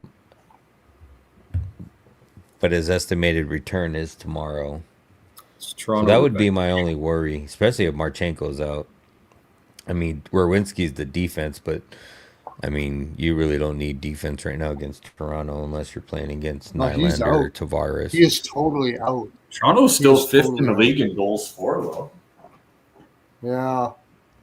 He is totally out. I did not know that. I hate the Leafs, but give me the Leafs. Revenge game, they lost 3-2 a few days ago against them. I didn't. Now after saying all that, I didn't know Marchenko was out. That changes everything. Chinakov's gonna move. I still say they got a deeper lineup. Give me Charlie Coyle to score a goal. Give me their lineup. The only thing that's a good goal prop because he used to play the Leafs a lot when he was in Boston. Yeah, I just think that the lower lines will score more in this game. Miles Wood. I trust Columbus's step up mentality more than Toronto's. Toronto really does need this game. Fuck. Marchenko's in, I take this all day. Now you got me humming and hawing here. Werenski looks like he could be in. Greaves will be in net. I'm taking Tavares shots for sure. Yeah. 8 of the last 10 head-to-head plus 125. He only had one shot last game. The only thing is, will Fantilli play as well without Marchenko on his right side? That's the thing. Yeah. And the only other thing is Tavares shoots more at home. Oh, yeah. Matthew Olivier is out, too. Olivier, Marchenko. Olivier's out, yeah. Werenski. Oh, yeah. Boone Jenner. Ken Johnson shots. Yeah, Boone Jenner. Even Eric Gobranson's out. Oh, fuck. They're done. Toronto. Game all year. Jesus. Yeah, I like Tavares shots. I like Ken Johnson shots with all those other people missing. He's been shooting quite a bit. Hasn't covered in the last two. But he is 50% against. That's a good one, Grant. I'll put that up. Toronto does give up a ton of shots. Both teams to score and a one team to win in regulation. Actually, I think that's what that is. You get like plus 600, plus 500. Here we go. Pearlo, I love it. Both to do it. Miles Wood goal prop. First line, you got Voronkov, Fantilli, Chinakhov. Then you got Miles Wood, Monahan, and Ken Johnson. Miles Wood. Now after talking, I'm not taking Toronto. I almost have to fucking take Toronto this game. Miles Wood. Fuck. That's unbelievable. Yeah, this is one you wait and you try to get right when they either solidify the players being in or out so Yeah. that you can catch the line before it moves because you know it's going to move at least 15 to 20 Is cents. Toronto probably. getting overvalued here or something? Or what? No, I mean, they're Plus even money, 105. plus Plus 105. 105. Like the Leafs. Yeah. I'm taking Leafs here. Oh, you got ATG props right now. Let's see. Oh, Shinnikov. Nah. The only thing I don't like is they got Greaves slated in net, right? Yeah, he's playing well. You got Yeah, Charlie he's been- Cole, Pearlo plus 400, Miles Wood plus 480. Yeah. Why wouldn't you I take know. him I've been out? taking Wood all the time and Coyle. You take Greaves home. saves Take because Coyle at without home. Rowinski, they're gonna have less defense. Oh yeah, they got the Capitals in Pittsburgh after this, so they got to win this game, and they're in a must-win situation. Fuck, this is a Toronto spot. You'd I don't think that they would mind. take these guys out because this is an I don't mind Toronto in winning. the Like, Leafs I division, don't. are they? What's that? Columbus isn't in the Leafs division, are they? They're in No. the Metro, aren't they? Yeah. Could be Toronto's a draw. in the Atlantic and Columbus is in the Metro. A draw could be good. So they got 2 Metro matchups after this. They're going to rest those guys that are fringe hurt right now to go against Same conference, different division. Yeah. Yeah, it's probably a Toronto spot. You're probably right. Yeah. And I anybody other, I'm not hating on Toronto. I just don't like betting on Toronto. I suck at it. Sure Just as take shit. Greaves saves. Columbus going tomorrow. Greaves over saves, yeah. It's probably more of a prop game than anything. Yeah, I like Tavares shots. Kent Johnson shots. Mm-hmm.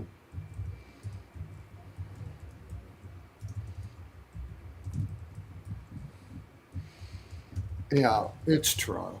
All right, we're on Toronto. Talk me out of it. Marchenko is the glue for that team. If he's out, like, there's not too many guys in the league that means as much to his team as Marchenko does for the Blue Jackets.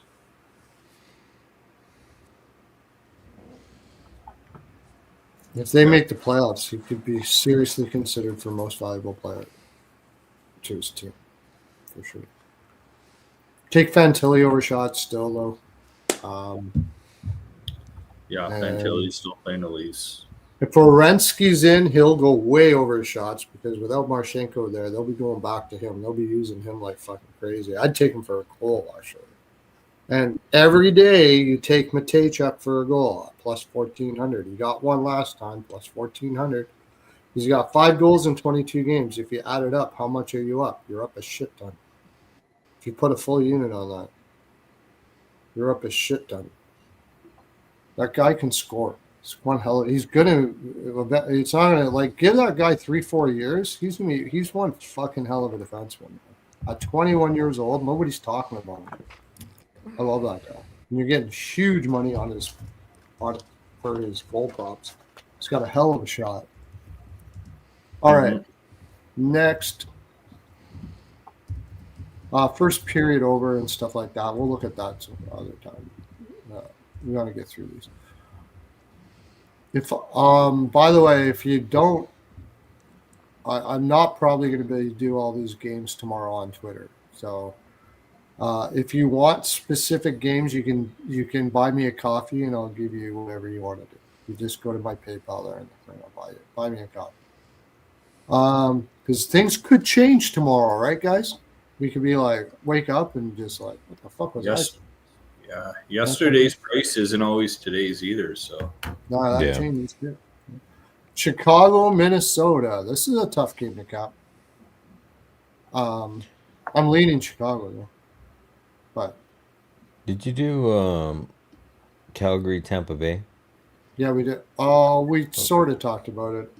Well, we can talk about it after this. Yeah, I was gonna say I haven't even looked at it, so it really don't matter. Okay, we'll look at it. Wild at 1-5 straight, coming off 2 shutout wins.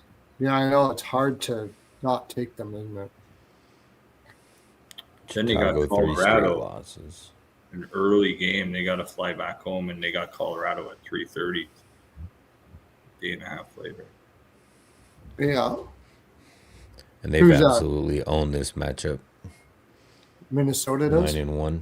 9-1. Yeah. It's a different Chicago team, though.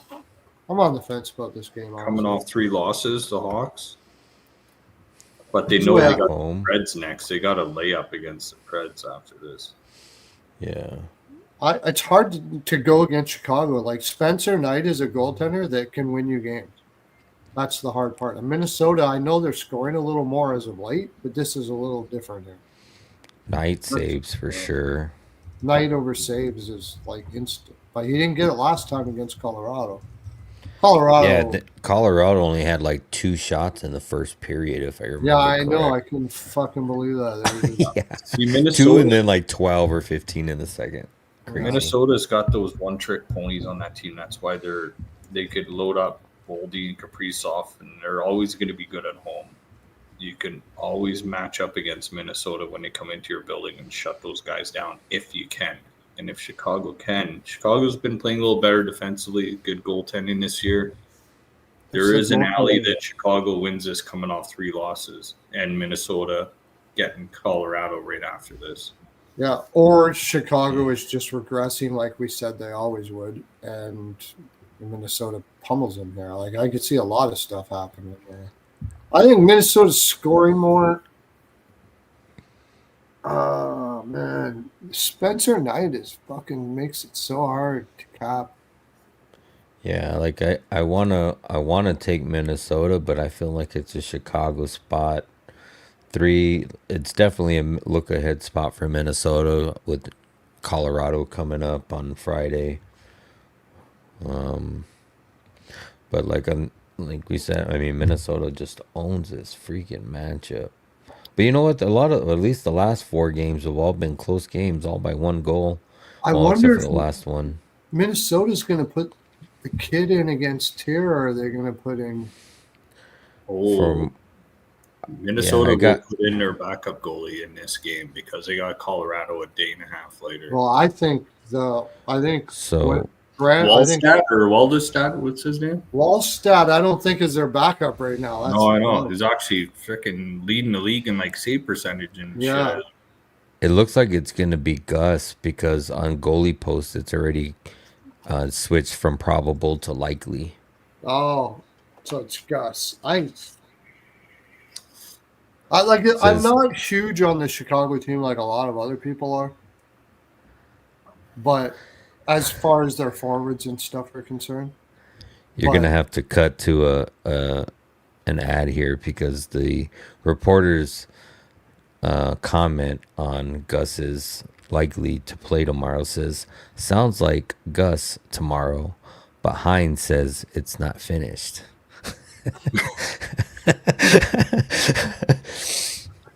What it says? Do what you will. Do what you will. Yeah. Hines says it's not final. Oh, it's not finalized. It's not finalized. Yeah. It's not hymenized. It's not hymenized. That's hilarious. I would go for, I think, like, Spencer Knight frustrates teams into shooting lots. You know, like you just want to keep on shooting on him. So I would look at Minnesota over shots. I haven't done it at all. Not a high shot volume team. That's one thing I don't like here, which was the reason why I kind of like Chicago. Because if you don't get shots on Spencer Knight, he's gonna shut you the fuck down, dude. Like, I would also lean to the under in the game. I think this year Chicago matches up against their top players in Minnesota, and they could probably shut them down a little bit. I kind of like sneaky Chicago in this spot, to be honest. Past history, especially with a rebuilding team, a team that's been growing and changing like Chicago has, it's hard to go on past head-to-head stats because Chicago's been a tank machine the last few years. So yeah. Time for the tide to change, essentially. If they, for some reason, If it's in Minnesota, I take Minnesota. Because this is a division. If it's in Minnesota, yeah. I would take Minnesota. I wouldn't even blink twice. I'd be like, next game. But because it's in Chicago, Minnesota gets Colorado at 3:30 a day and a half later. It's just, Divisional game. Yeah.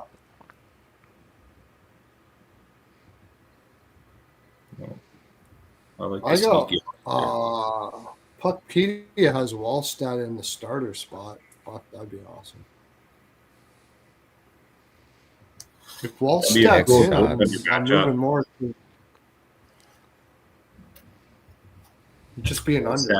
Just fucking under. I don't even care if it's a 5.5. I'm under in that. I was leaning to an under too. I'm leaning to an under already. Yeah.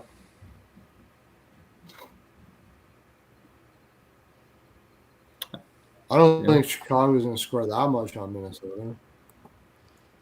Didn't Colorado come into Chicago's building and it was a low-scoring game the other day too? Yeah. But Colorado was in one of those just get it done as much as you have to. Like we're going to talk about them against San Jose here. Yeah, one of the biggest favorites of the year. Like you're getting. Did you see the line on this Colorado San Jose game? It's probably plus. What is it like minus 400? Yeah, it's unbelievable. You bet San Jose, and that's it. Like, why wouldn't you? Why can't San Jose say, "Hey, look at the board in the pregame warm-up when they all gather around their team meeting, and the coach says you're plus 100 tonight. Do what you will with it." And they come. Is Colorado going to kill themselves in this game? Probably not. I know. At least take San Jose plus 1.5. At least take San Jose plus 1.5.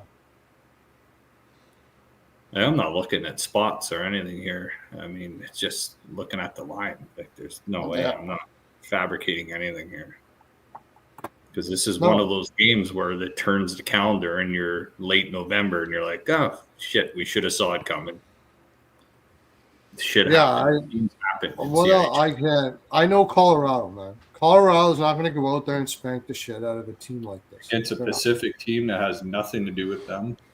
They're going to go out there and put 2 shots on goal in the first period and still win 1-0. Yeah, pretty much. If they wanted to, they could obliterate them. The only thing is Colorado is 10-1 against San Jose. San Jose won the last one, so it's a bit of a revenge spot. Probably. Because they won the last one, Colorado probably will win this game, but they will, but you know what's going to happen, Pearlo? Somebody's going to take McKinnon for 5 shots, and he's just going to say, you know what? I'm just going to shut down Celebrini. He's trying to make Team Canada now. I'll just take him out of the game. And that's what they want to do. That's what he did. With 2 goals. That's what he did to Bedard. I took Bedard under shots. I mentioned it on the show. Take Celebrini under. That's all they care about here. And he had like 0 shots through like 2 periods, I think, in that game too. Mm-hmm. You should take San Jose team total under.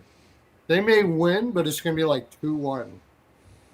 San Jose team total under. But then it's too juiced, probably. It's way too juiced. You wouldn't be able to do it. One of these sites is showing Bussy in net for Carolina. Yeah. Well, it's all right. Bussy's so I'd rather have him than Anderson. Yeah, that's true.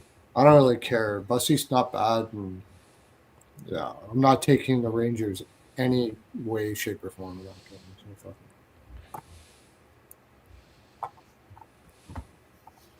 Minus 355. That is nuts. That is crazy, dude. Like I said, man, that could be one of those games where people just like, man, it's hockey. Should have been. Yeah, Avs revenge. I know, but how much do the Avs really give a fuck about revenge in the spot? I mean, that's like a spin on the green 00, right, on roulette. What kind of revenge is it? $20. Here we go. What kind of a revenge is it? Because Colorado could have spanked the shit out of them in that game if they wanted. It was a spot where they probably went out after LA and stuff like that. They're like, fuck, whatever. But maybe they might want to put a little like, okay, I don't want you to beat us twice in a row here. I think that's very, very possible that they would do that. Well, how do you bet it? Yeah, Colorado's got 2 back-to-backs coming up against Minnesota early, a day and a half later. Then they got Right. Montreal coming to town, back-to-backs Friday, They're Saturday. going to play with their food here. Man. You take Askarov saves because he's probably gonna.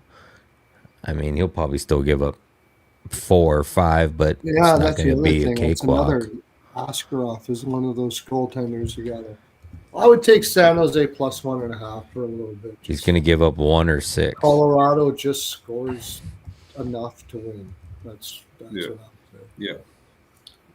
It'll feel like that LA Ottawa game last night. It feels like that kind of game.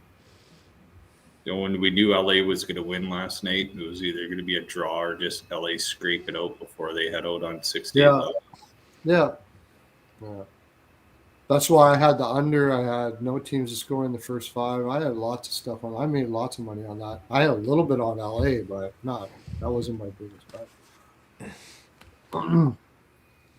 So Chicago under 5.5. It's another one of those. No teams to score in the first 5 and under 6.5. That's been my biggest bet for a lot of these games. It's just cash and cash and cash and cash. I like it. And I think I was gonna look how many shots is Minnesota taking now. They're not really a high shot volume team. That's what I'm a little concerned about night over saves. Because they're not a high shot. Yeah. Chicago allows a lot of shots, though, so it might not matter. Wait till the number comes out. Do you know that Askarov over saves when they played Boston? Or no, was it? Yeah, when they played. No, who is it? Who did San Jose? It was 24.5. Yeah, it was Boston, right? Oh, yeah, I was on that one too. Yeah. When did San Jose last play? Whatever it was, it came out as 24.5. I was like, fuck. I just slammed the shit out of the biggest prop bet that I got. I'm sure it was Boston because Boston just shoots from everywhere. Couldn't believe it. Yeah. Couldn't believe it. Mm-hmm. They had 30 shots on Winnipeg. See, 21 against Pittsburgh, 14 against Carolina. That's not good. 28 against. They can get up there. That's all at home though. On the road, yeah, they're a little lower on the road. Yeah, but Chicago allows. Well, Colorado didn't decide to wake up until the second period. You can't do that. Sometimes they allow a ton. We'll see. We'll see what the number is. All right, let's move on to the next game.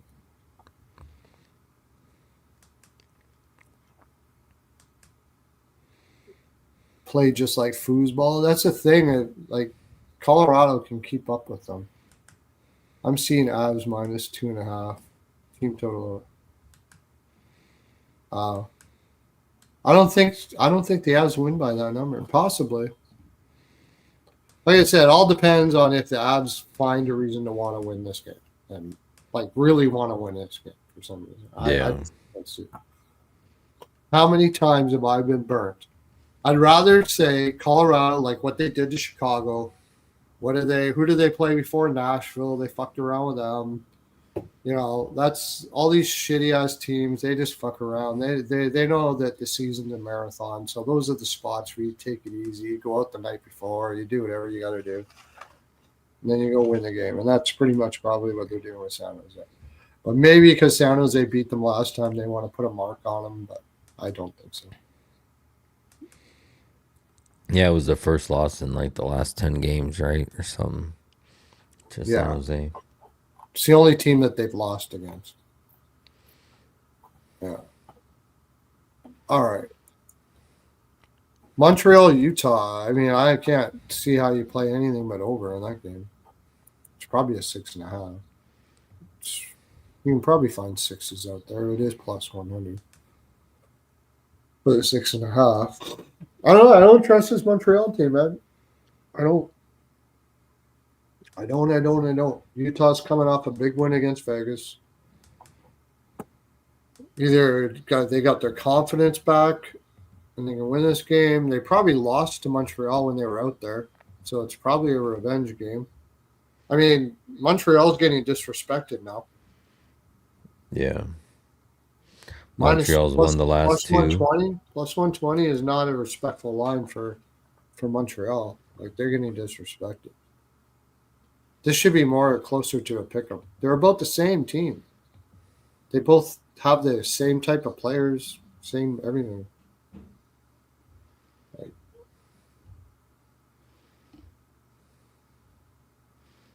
Vejmelka and so Dobies is already confirmed. Dobish is in.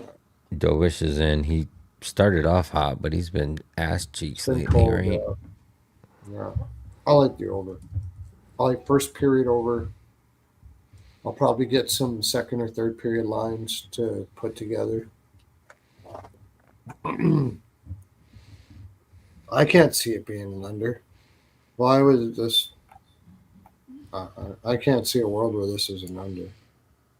Yeah, you've had 8 and 8 goals in the last 2 games. Yeah. One of them being earlier this year. It's 2 young teams are going to drop the puck out and go at it. Really. Utah is the best shot suppression team in the league. That's real. And Montreal's beat them twice now. The last 2 times they played. And they beat them in November in Montreal. So it's a revenge spot. I think they get confidence off that Vegas win and they spank Montreal here. But I just...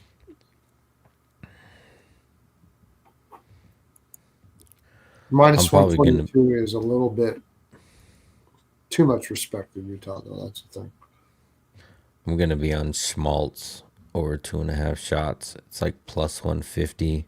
He hasn't hit that number in 7 games, but he's 75% against Montreal, and I think it's his time to bring that volume back up and start shooting. I don't know if he's dealing with anything. Assist is plus 135. Montreal's lost like how many in a row? They've lost. Well, they won the last one against Toronto, but winning anything against Toronto is not saying much. So that's the part I don't like, is that they were on a long road losing streak and they broke it. I don't like betting against teams that do that. Yeah, they've lost 8 or 7 in the last 10. 1, 2, 3, 4, 5, 6, 7, or 8 in the last 10. 1, 2, 3. I think I'm just going to play the over and that's it. I don't think I'm going to take a side. Yeah, I like the over in that. I there's no way you can bet the under. You know, Vejmelka's probably going to give up at least 1 or 2, and Dobies has been giving up 2, 4, 3, 5, 4, 3, 3. Yeah, that was just a really bad spot for Edmonton, man. They played 7 games in 10 nights on the road. There wasn't really much chance of them anybody winning in that game. Wasn't much chance of Edmonton winning, or anyone else actually. So what was that again? More reasons for the over. Oh yeah, I was just saying, like, you know, Vejmelka is gonna probably at least give up 1 or 2, and then Dobies has been not good as of late. Somebody brought that up. Both teams to score 2, and both teams. Oh yes, I remember seeing that on MGM. Play that one. You play them both, and both teams to score, and both teams to win. That's probably the best bet here for sure, no doubt about it. So Karel Vejmelka, they got to win in regulation, though. It can't be a draw. And that's the only thing I'm a little concerned here. Is this is a draw game. This is a draw game. Karel Vejmelka has given up 11 goals in the last 2 games versus Montreal. Okay. Which on 23 and 26 shots. Montreal's a good road team too, right? They are, they're 5-2-2. Yeah. Utah's better at home. Although they haven't been good at home as of late. They did beat the Vegas. They Oh, they bet did beat Vegas and Vegas New and New York. York. New Yep. York, yeah. They won 2 in a row. That Vegas was a They're good at the revenge road. spot. 7-2-1. 7-2-1. So it's a tough game. Yeah. I think they're both The equal over. teams. I could see a draw here, but I like the over. Over is the way to go. See if there's Yeah, any. even the the Montreal team total is going to be at 2.5. Knowing that Vidge Malka's given up 11 in the last two, like That would three is probably probably be going a to good be bet. Yeah. a good Probably bet going for to be about sure. minus 135 and minus 140 for the 2.5. Let's see So what I take got. 2.5 and then take 3. I should have it right here. Oh yeah, you're gonna have to play the 3. Minus 2.5 is minus 150. Yeah. 3 is a flat even 100. Utah's been a first period under team. But this goes I will. back like 80 games. So I'll be right back. I'm gonna run to the restroom. okay. Montreal's an over team. Let me see what the recent. I think the first period over is a good player.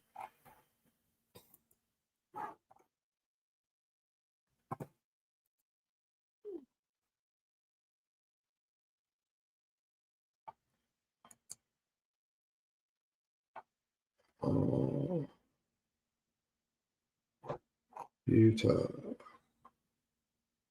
6-4. Montreal away 5-4. Yeah, I like the first period over.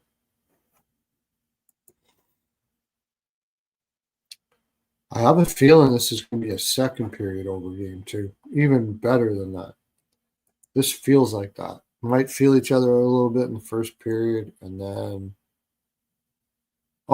second period. Oh, that's away, Montreal. They're a big second period away over team at home, at home, but not really away. It's about average. I still kind of like it, just aren't in context.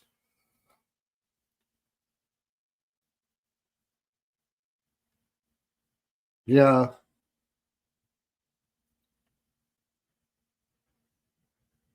Oh yeah. Roslovic point. Yeah. I had second period over was my biggest play there. I had almost 2 units on the second period over, split between 1.5 and 2. I couldn't believe it was minus 140 for the second period over. Couldn't believe it. Got it at BetMGM. I was like, fuck, that's beautiful. And they're both like huge second period over teams. But I had Dallas first period, Dallas team total over, Dallas. Everything Dallas. Terrible spot for Edmonton. All right, next game.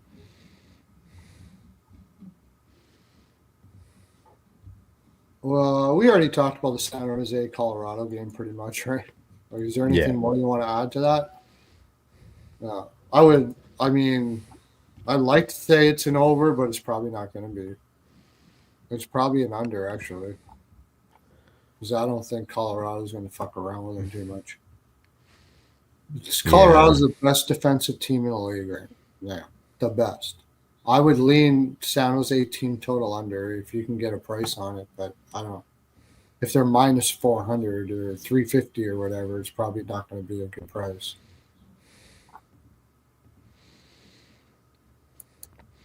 Take the 2. And then the Utah game, I'm just going to look at shot props on the Utah side. I don't want nothing on Montreal side, given that Utah is number 1 in shot suppression. So, I mean, I know they're still going to get some off, but yeah, they're number 1 in shot suppression. Yeah, which is weird because when you watch them play, you don't really see that. And it's weird too because also, like, I don't know where they sit at blocks for the season, but I don't very rarely see them ever taking. I mean, they do take blocks, power plays, all that good stuff, but I really don't see them taking a lot of blocks, I should say. Let's see, blocks. I'm not gonna have shorts for tomorrow unless I should do it myself. 2 hours. But we have been going through this pretty quick. Ottawa, Vegas. Yeah, I know Vegas is old Ottawa. Coming off a loss. Plus 142, though. I mean, this Ottawa team's getting so disrespected. It's crazy. That's crazy. So Utah is 28th in the league for blocks per 60 minutes. So all of their shot suppressions are defense. It's not even blocks. All their shot suppression is playing good positional defensive hockey. Clayton Keller is one of the best two-way forwards in the league. Doesn't get credit for it. He's amazing. He's an awesome shutdown guy. They've got a lot of good solid. The only guy that isn't really good is Barrett Hayton. I know he doesn't get many points, and he probably shouldn't be in the top 6, but he's a fantastic shutdown center. Yeah. The only guy that isn't is the guy they just got, Turka. Turka's terrible. But besides that, they're really good at and they get the puck out of the zone fast too. Super fast, so it's kind of hard to get shots. They do it that way. They don't block shots. That's the way it's supposed to be. If you're blocking shots, there's something going on. Something's wrong if you're blocking it's shots. Also not good for the body. It's not good for the body. I know people like there are only a few defensemen that are very, very good defensive players that block a lot of shots. Tanev, the guy in the game we're about to talk about right now, but he does block a lot. Yeah, he blocks a lot of shots. Vegas, I always forget his name. I was just talking about. He's the guy that took it in the Nats there, and I was like, I needed that for a block shot in the playoffs. He's like crippled on the ground. You're like, get up. Braden McNabb, Tanev. Slavin doesn't block a lot of shots. He's just a great possession guy. But I don't know what to do with this Ottawa game. It's Vegas coming off a loss. I like Vegas, but I don't know how to. I just think Ottawa's getting disrespected. Sens plus coming off one. Of that 1-2 loss.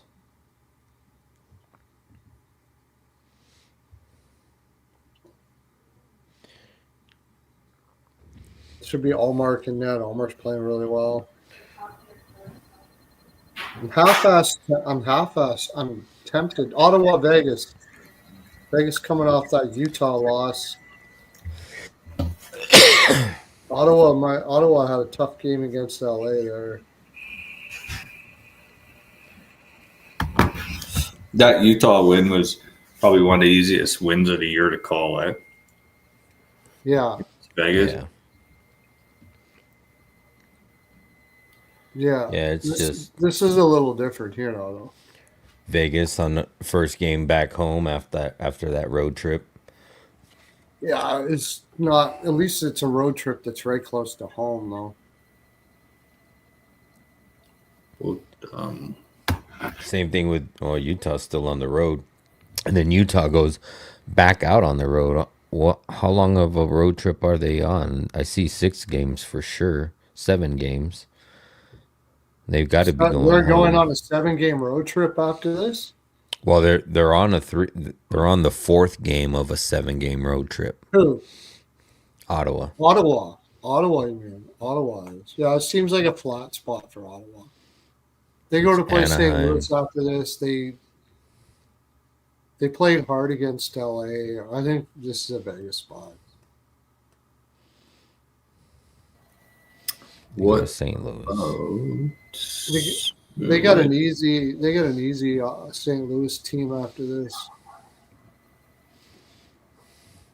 Well, what about? I know he hasn't scored worth of shit, but if you get him at plus 600-700, maybe plus 500, David Perron on the first line used to be a Vegas. He's been up there for a long time.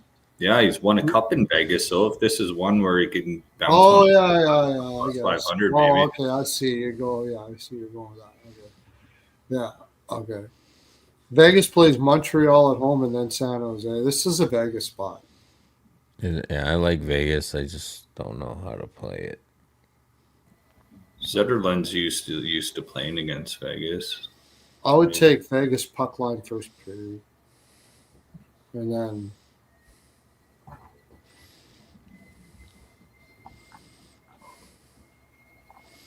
Mark and Schmid. yeah, almost seems like if it's a 5.5, you can take the over in that game. Marner's used to playing Ottawa. I'll take Marner for like 2 points or something.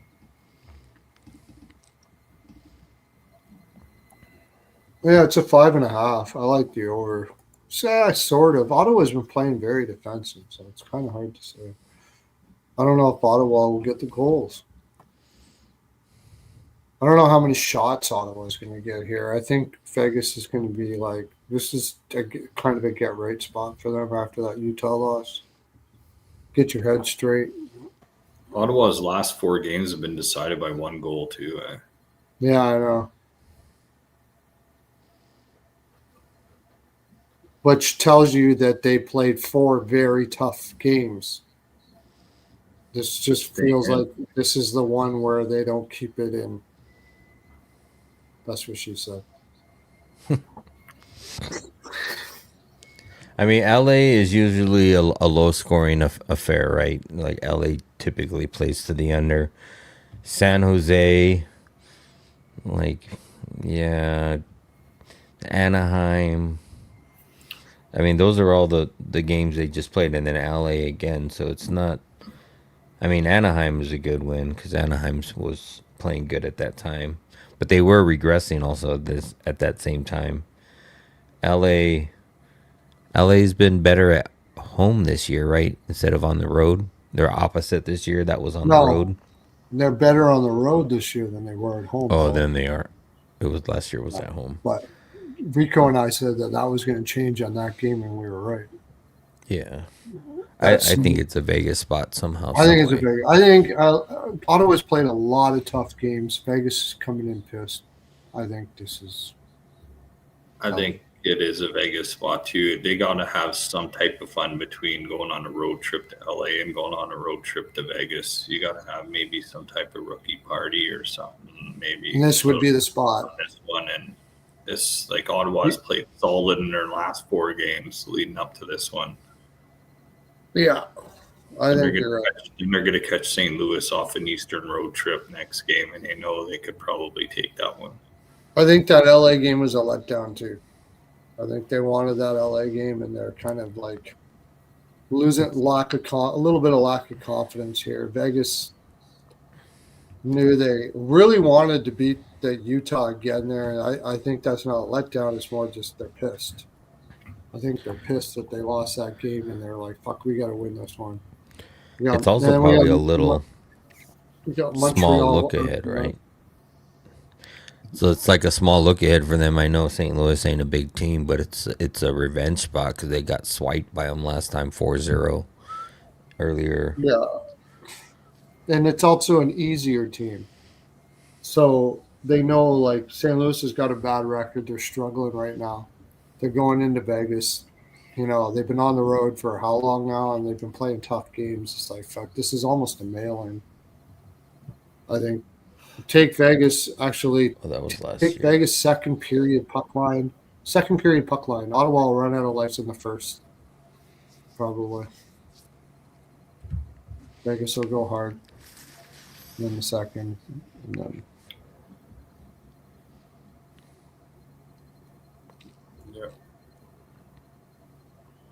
All right. Sound good? We got that one? Got it all, and then we'll do the quick thing. Oh, Vancouver, Anaheim. Vancouver's going to get butt-fucked all the shit. I already put it in. There's another team that's talking about... This segment is brought to you by Jaime's Body Weight. This segment of the show is brought to you. Anaheim's going to absolutely fucking pummel them. They have no, what's his name? Lankinen went on leave of absence. Vancouver has to basically blow it right up because you got a team like Chicago that's even better than Vancouver right now. Like Vancouver has to bottom out. They haven't retooled or rebuilt in 15 years. The Canucks are at the point where it's time to shut her down, trade anybody that's over 30 years old. That's what they're talking about already. It's already kind of gone public. They've already made it public that they're looking to trade like Garland, man. Any team out there looking for a guy, Garland. Well, he just signed a new deal, though. I know, but I think it's going to be Kiefer Sherwood. They might listen on Kiefer Sherwood for sure. Somebody will overpay for him. I know I love him to a certain degree, but he's got a like 28% shooting percentage. He's not going to do that for his whole career. Yeah, he's a heart and soul guy, though. Guys going to want him. Teams are going to want him for the playoffs. Yeah. You could, at this right now, you'd probably get backs first. You'd probably get a first or something for him. This is when you start hearing the Quinn Hughes to New Jersey talk start. Oh yeah, I want to. My brother. It's already been started. Yeah, it's already been started. Yeah, I think they said the only two that they're not willing to trade is Hughes and Hronek. Everybody else is up for grabs right now. So you think you're going to go into Anaheim? What are you going to do? You're going to go to Anaheim? Oh, I want to save my friends. And you have no goaltender? Anaheim's going to destroy them tomorrow. Just destroy. Yeah. Best bet. That's probably my best bet for tomorrow. Anaheim ruin. I don't even know. Minus 175, cheap price. And the over. Vancouver. I like the over. Over for sure. Over. Mm-hmm. Even it's already juiced to minus 118 for the 6.5. I don't even mind that. I'm probably going to get in that right away, or it's going to be a 7. Who's going to be in net for Vancouver? One shows Patera. Yeah, Patera's terrible. And then the other one shows Nikita Tolopilo. Who the fuck is that? Who the fuck is that guy? What the fuck is that? Who the fuck? Tolopilo. It reminds me of the movie Major. Even the fucking cat back there. Even the cat back there is like, who the fuck is that guy? I know. I got a little Patera. I'm like Kilo. Yeah, she's worried about the Canucks right now. You worried? Oh yeah, totally. I know usually it's the dogs that are barking, but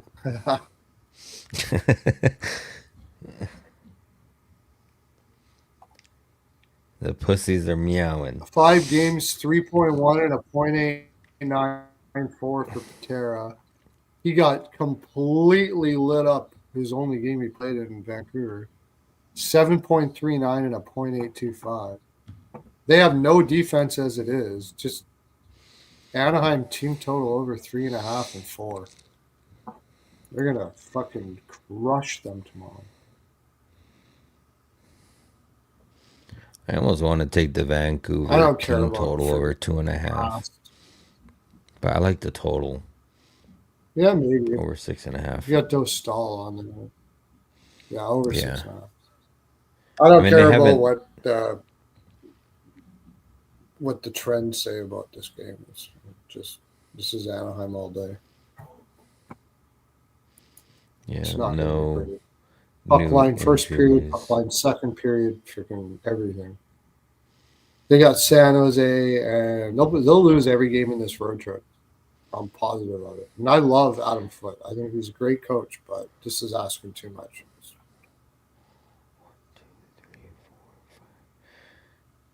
With all the shit that's going down, and they're already talking about trading off players and everything. Fuck. after The scoring. only chance you have here is that it's a look-ahead spot for the Ducks because they play LA next. But that's the only thing you got. It's the only thing I could find anything to say. But I just think Vancouver's too bad. No way. I'll take both teams' team total over probably. Over 6.5 is good. I'd take over 7 if it was available. Take Anaheim and over 5.5. Anaheim. Yeah, I like that. I definitely like that. Like I said, Vancouver went like 5 or 6 games straight scoring 3 or more, and then in the last 2 games they haven't scored but more than 2. So I could see them scoring 3 here. I think they're kind of depressed because they know the shit that's going on is tough.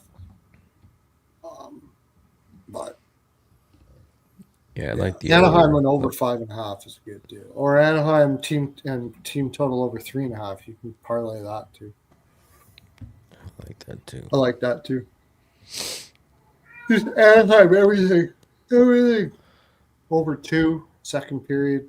Over 1.5, second period. Over. I like splitting it up like that. Over first period, over second period, over full game. That way, if it like say Anaheim comes up and they're up 5-0, then you still get your early, and then they just shut it down and it ends up being like 5-1 or 6-0 or something like that. Then you get your early overs. And both teams, or I don't know, what both teams score first period maybe. You got Doe Stahl in that too, right? Yeah. They're not putting their backup in for this. So if they put Mrazek in, then you better hit it now. Because this is going to go to a 7. Any argument there, Rico? No. First game of a road trip for Vancouver. I don't know. They might give the effort because it's the first game of the trip, but yeah, they might have some hope early.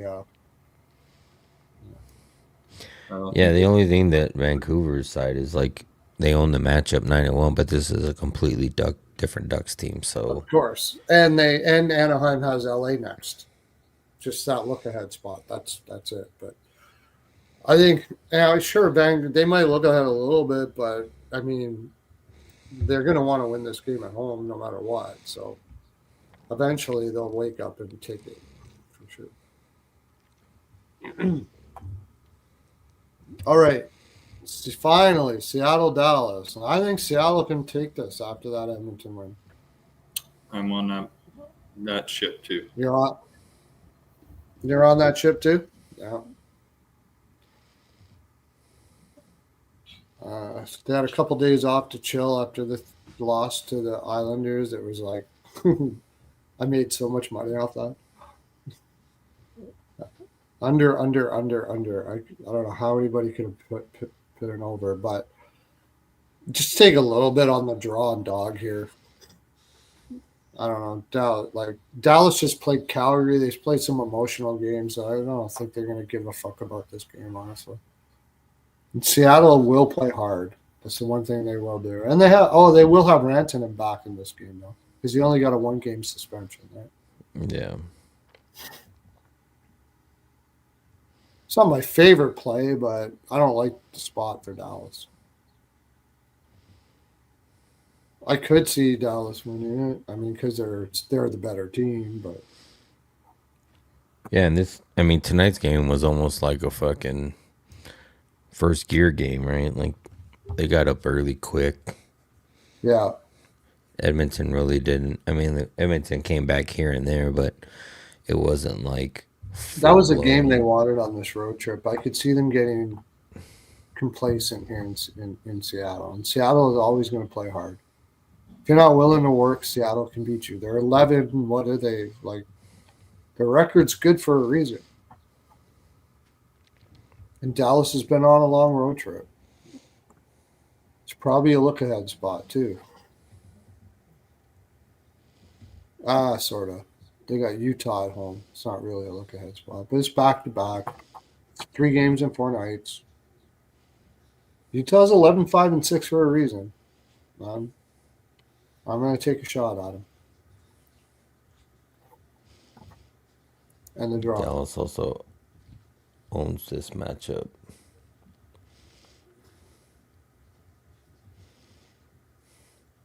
You just take Ranton in props. He's been well rested. He's going to be pissed.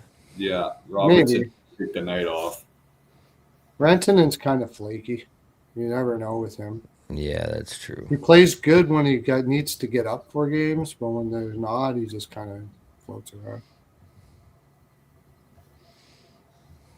Well, who said you don't want to take hard time taking the Kraken after the way they lit up the Oilers? Who cares? Like, that was a terrible spot for the Oilers.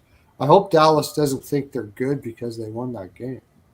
It's just a terrible spot for the Oilers. Okay, you wanted to embarrass them a bit because they beat you in the playoffs. Okay, cool. What was a crazy playoff? Was it Dallas-Edmonton was the crazy playoff where Rantanen came back and scored those crazy goals? Yeah. Series against the Oilers? No, that was against Colorado. That was against Colorado, yeah. Dallas did Rantanen did shit against Edmonton. Yeah. Edmonton It's because the geriatric trio were basically out of commission by the 3rd round like usual. Sagan, Duchesne, and Beck. Yeah. They have no depth once they hit the 3rd round because those guys are done. Yeah, that was it. Yeah. All right, so we're gonna clip this shit. Go over all the games real quick. We didn't talk about the Tampa Bay one in depth, but we'll get it in the clip. And this segment is the word I was looking for. This segment of the show is brought to you by Jaime's Body Lube. Jaime's Body Lube, the finest lube in the land. No chafing, my friends. No chafing. Yes, and for all of you out there that we had 3 people share this out, and I sent for the elders in your house, I sent everybody a vat of black licorice Chinese body for free. Absolutely. So that's our new product for the elders out there in the land, and because we haven't been selling well with the old guys for some reason. I don't know why. Black licorice. Got to get the Jägermeister logo on that. All over the day, I guess. What's that? Yeah, black licorice. You got to get the Jägermeister logo on that bottle. Yeah, we should do some liquor types. Yeah, that's a good idea. I'm going to bring that up. At the next board meeting for sure. We don't have any we can get. It's great. I like that idea. Irish cream, maybe something like that. Slippery nipple. It's perfect. Let's call it liquor, not liquor. Yeah. Like it. Yep. And so share this one out, and we are going to, if you share the stream, if you like it, of course, like it, and subscribe if you haven't subscribed. I would imagine if you watch this for over 2 hours now, I think you might probably want to watch it again. So subscribe it, and I'm going to send those who share this out to their Twitters or wherever out, social media. I made it. You know those peppermill things for those Christmas packages where you get all the chocolate and stuff like that in that one little package. You ever seen those? You seen them all? We're doing a version of that, and it's for Rico, and it's peppermint pearls. Peppermint pearls. Tis the season. Tis the season. You get a little Jaime's cup. Oh, I love Jaime's. Yeah, that. You can do a little collab with Hickory Farms and get a side of summer sausage. Yeah. Good idea. That's what I meant. Hickory Farms. That's what it is. We stole their idea, and we're having that. And we got little travel bottles of Jaime's in it. They're cute. It's really cool. little travel bottles, and of course the brand new one where you can with a lever. Yeah, we're gonna get. I'm gonna get some celebrities in there. Going to start promoting that. Get some commercials going. I'm gonna get some hockey players in there. Who would need the Sherrod? Absolutely. We'll call Sherrod up. We'll get Hiller. We'll get all the reach around gang. We're going to do a whole commercial. I'm sure they'd be all over that. All right. So we're going to clip this shit out. Let's start. Are you ready? Everybody ready? You got your protractors out and everything that you need?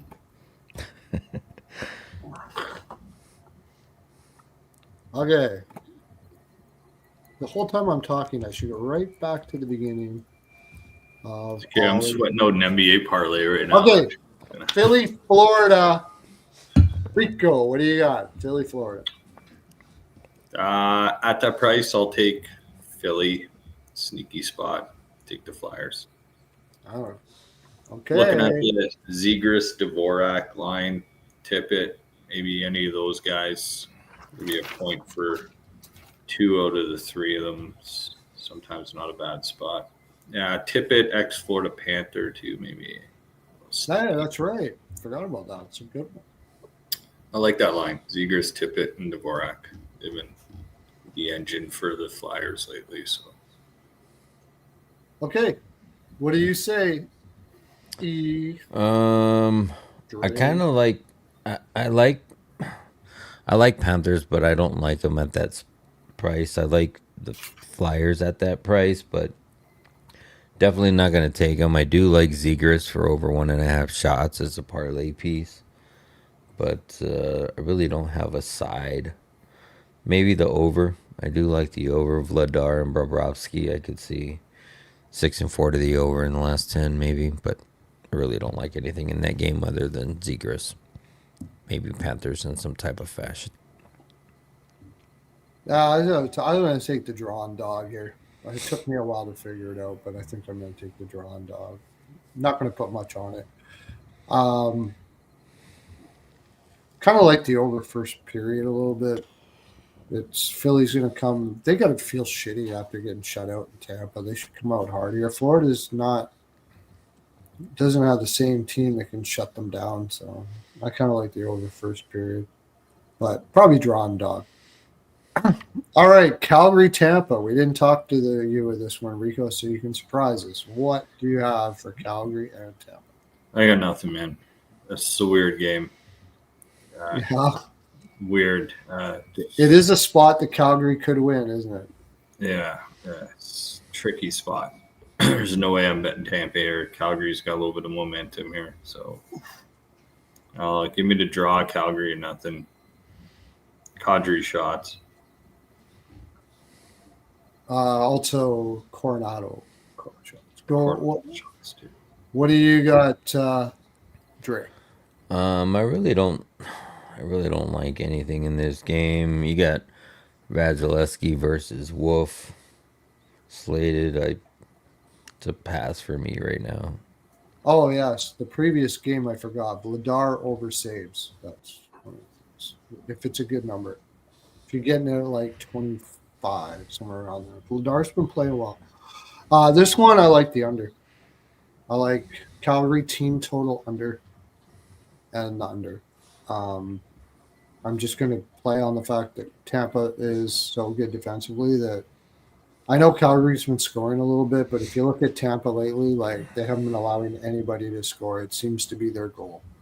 And now that Point is out, I think like you saw with Philly, that's really what they're all about. So I'm going to take Calgary team total under, possibly a little bit on the draw. I am a little afraid that Calgary could win this game, though, and if they do, they're probably going to score 3, so may not like it. I'm not really heavy on this game, though, like you guys Oh, are. the Lakers game's over for sure. Yeah. Somebody in the chat, yeah. Okay.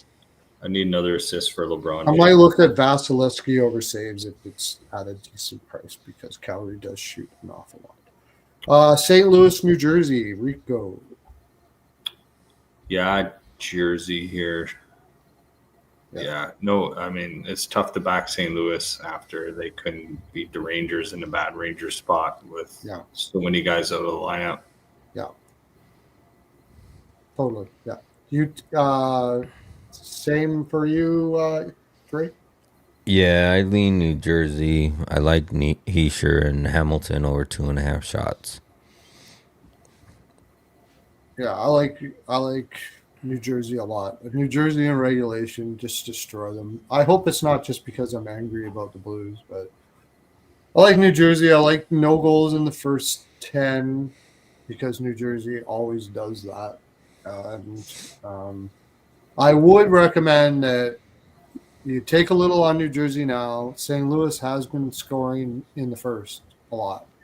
So wait for St. Louis to score if they score first and then take New Jersey. But I am not trusting St. Louis. But the only thing about here is it going to be Markstrom or it's going to be Allen?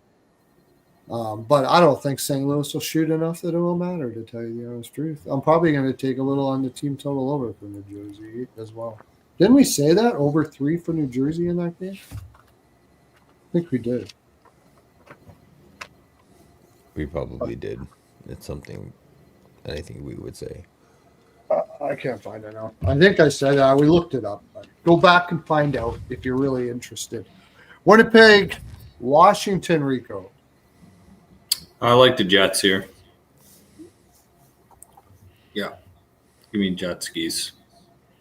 Yeah, I like the Jets too. What do you like, Dre? Yeah, Jets is my only look. I don't have anything written down in my notes except for Jets money line at that plus price. Yeah, I like the Jets on. I kind of like the over as well, especially if Lindgren is in. Because if you like the Jets, you got to kind of expect they're going to score. They have to kind of score. Their comedy's going to let a 1 or 2 in. So kind of like the over. And you could probably get the Jets team total over at a good price, especially if Thompson's in. Not a bad deal. And I'll put a little bit on the draw. 2 different divisions. I'm not really totally trusting the Jets right now. So I could see Washington coming back on the 3rd or something and a draw happening. Not going to get into props, Grant, but thanks for offering that up. Boston Islanders, Rico. Oh, shit. I didn't look at that game earlier. Oh, Boston's coming off of Western, no? This is their first game back east? yeah. There's the first big game back east, but they're still on the road, yeah. Yeah. Let me tell you real quick here. Yeah, I like the tricky spot now. Saturday, Sunday, Monday, Tuesday, Wednesday. I'll take the Islanders here. Yeah, okay. Islanders. You got a 5.5 right now. I like the over too. But what do you got? Islanders. All right. What do you got, Dre? Sorry, I was on mute because I keep coughing. Okay. I do like Islanders in this spot, but I like the over more. Like you said, I think was this the game that you said you could find a 5.5 at like minus 125? Yeah, Yeah, I do. Yeah. I definitely like the over in here, and yeah, Yeah, I like the over a geeky lot. goal, Schaefer over 2.5 shots, and geeky over 2.5 shots. More bad overshots. I can see. Yeah, I'd rather play props in this game than sides, I think. I think the Islanders are going to smash. I really think the Islanders. Yeah. It's just a terrible spot for Boston. They've been on the West for a long time, played some really tight games. Starting to fade. They lose time coming from the West Coast to the East Coast. You're losing 3 hours of your day. It's a bad spot. It's a really bad spot for Boston. Yeah, and maybe one of those games where it's each team to score 2 and Islanders money line or something like that. I could see Boston at least that's getting true. 2. Yeah, that's a good. I never thought about that. That's a good one too, for sure. Nashville, Detroit, Rico. Yeah, I'm on the wings here. Coming off that loss against New Jersey, they're not screwing around. They're the top team in the East for a reason right now. They're not losing the game against Nashville at home. No. What do you say, Dre? Yeah, it's definitely a Buffalo, a Detroit spot for me. Yeah, I didn't like the way they came off of that loss. Nashville is a total fade team right now. Maybe Forsberg over 2.5 shots and Detroit money line. Probably a good parlay. Get Yeah, it I more mean, out of playable Forsberg's money. only the one that shoots. Riley's Yeah. going to get traded now.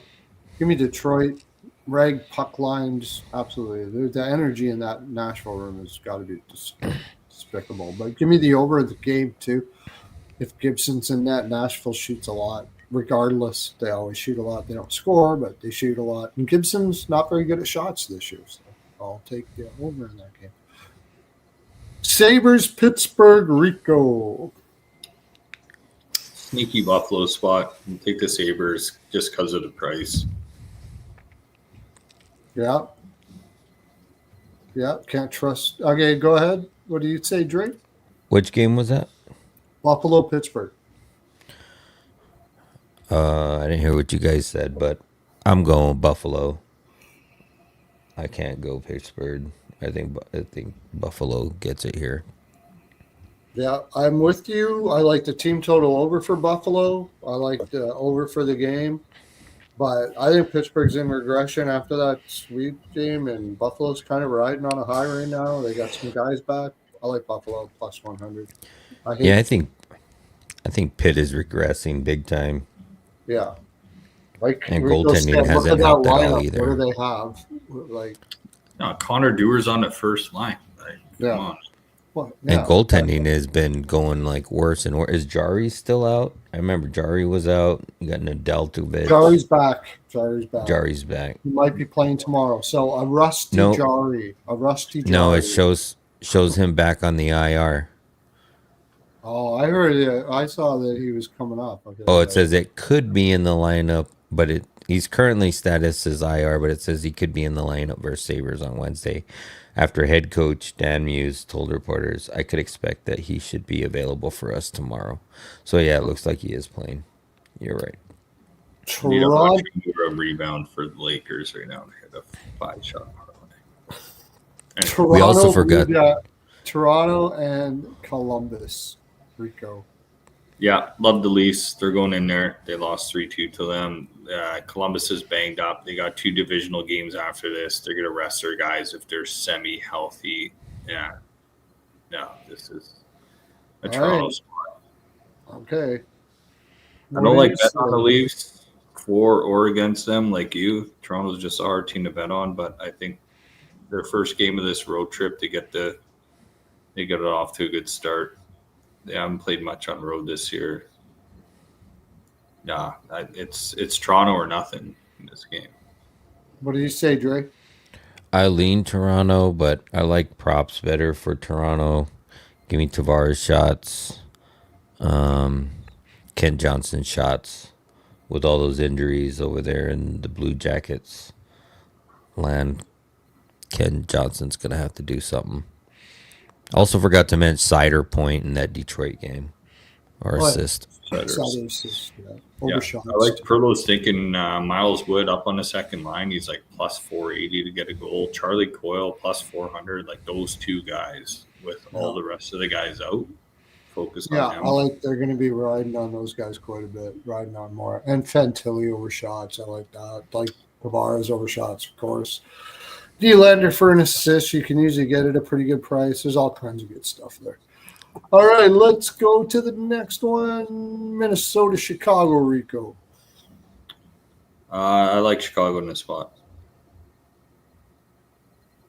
Yeah, I like it. They'll match up against the top guns and Spencer Knight. Chicago's playing a little better defensively at home.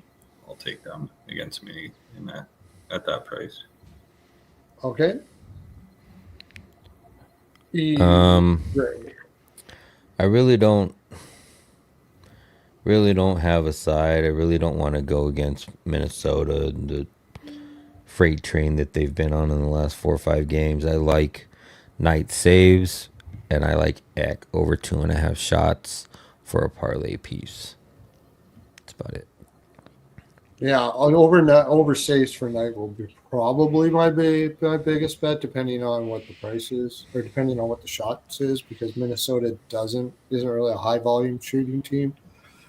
I know Minnesota's on a tear right now, but I am not going against Chicago at home with that goaltender in. I mean, they could get 50 shots and only score one. That's the thing. He is a game changer, that guy. I mean, I think if Chicago even gets a sniff of the playoffs, he should be considered for the Vezina. Like, he is freaking amazing, that guy right now. Him and Askarov are the best goaltenders in the league right now. No doubt about it. Which comes to our next one. Look at the center. Colorado versus San Jose. Rico. Yeah, San Jose because of oh my God, I just lost. Yeah, it's NBA, man. That's the way you bet on NBA is you lose on one rebound on a 5-guy parlay, but you can't get mad about NBA like that because NBA is so tight. You can lose by half. Fucking Anyway, yeah, it's even worse when like you need 5 assists and he has 4 in the first half, and then he fucking doesn't get one for the whole second half. I know. I needed one more rebound by Hachimura, and they pulled them out with like 2 minutes left. It's even worse when you've got 5 units on Clark to get under 1.5 blocks, and he gets a block in the first 5 minutes. Yeah, the props. The You got to sweat. Worst. You That's got to the ones sweat you him. can't let bother you the most. The NBA one. But he didn't get. He did. I did get it. Oh, you did get it. Oh yeah, I did get it. I was just gonna ask you that because I remember you saying something about you testing the theory of the curse. Yeah, the curse. Yeah, there you go. Got it. Yeah, Pearlo was cheering on what Bishel for Dallas Stars last year in the playoffs. He basically got his nut split in half by a shot, and like Pearlo was like, "Fuck, he's over 1.5 block shots." It was McNabb. Guys getting carried off the ice. It was McNabb. It was over. That's hilarious. It was over 2.5, and the third one he got taken off the ice because he got hit in the nads, and I'm just like, woo! I'm like, man, I feel bad for that guy. Pearl was like, fuck, I got him over 1.5 block shots. Yeah. Oh, shit. Take the Sharks, man. Why not? Throw a couple bucks on it. Yeah. What do you say, Jerry? Yeah, if I'm taking anybody, it's probably Sharks, like minus 375. Holy fuck. But I mean, Askarov saves. I'm just worried about the blowout and them going into first gear and just playing kind of like how they did that last game. So 2 shots on goal, something like that. But yeah, I'm a little bit. Askarov oversaves him a little gun shy after that Chicago game too. Yeah. Give me the under here. Give me San Jose team total under. I think that's what just like in Chicago, that's going to be the goal of Colorado is to shut their ass down. I think. And that's just the way Colorado is. Whenever they play bad teams like this, they always do the same thing. Now, at one of these times, they're going to do the opposite, but until I see it, I'm just going to keep on doing the same shit. They do it every time. You lose a lot of money on Colorado if you play them, play the over on against bad teams. Maybe they decide. The only thing is, maybe they decide because San Jose lost the last one, that for some reason they just want to beat the shit out of them, but I doubt it. I just can't see it. It's not worth their time. Sneaky San Jose spot, man. Colorado, Chicago, then at home against San Jose, then at the Wild for a divisional game, 3:30 Friday. Yeah, I'm going to put a little bit on San Jose because you have to at plus 375 and the plus 1.5, and I'm going to take the under. I'm almost tempted to. So San Jose's had a goal in the first period in the last 5 games. That's a good one. You would think San Jose is going to be at its best in their first period, and then the game's going to go to shit. So maybe for them to score in the first period, that's probably my only look. Absolutely. There's actually a trend we talk about on the Ice Guys, which I'll be on tomorrow, by the way, doing all these 15 games, that What did you say? They're minus what? 375. Yeah, anything minus 300 or more, the goal in the first period is good ROI anytime, any team. And San Jose scored in the first period a lot. I know for a fact Ian will be on that for sure. Ian and Alex will be on that for sure. We got So one I more. mean, at that point, you just take the over first period, right? Maybe Because take a little you bit. would think, Definitely take the San Jose to score. You're going to get a good price on it, and yeah. I'm definitely going to take that for sure. Utah, Montreal. Rico's gone for a sec.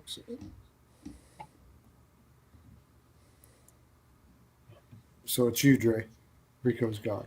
Let's see. What do I have written down for?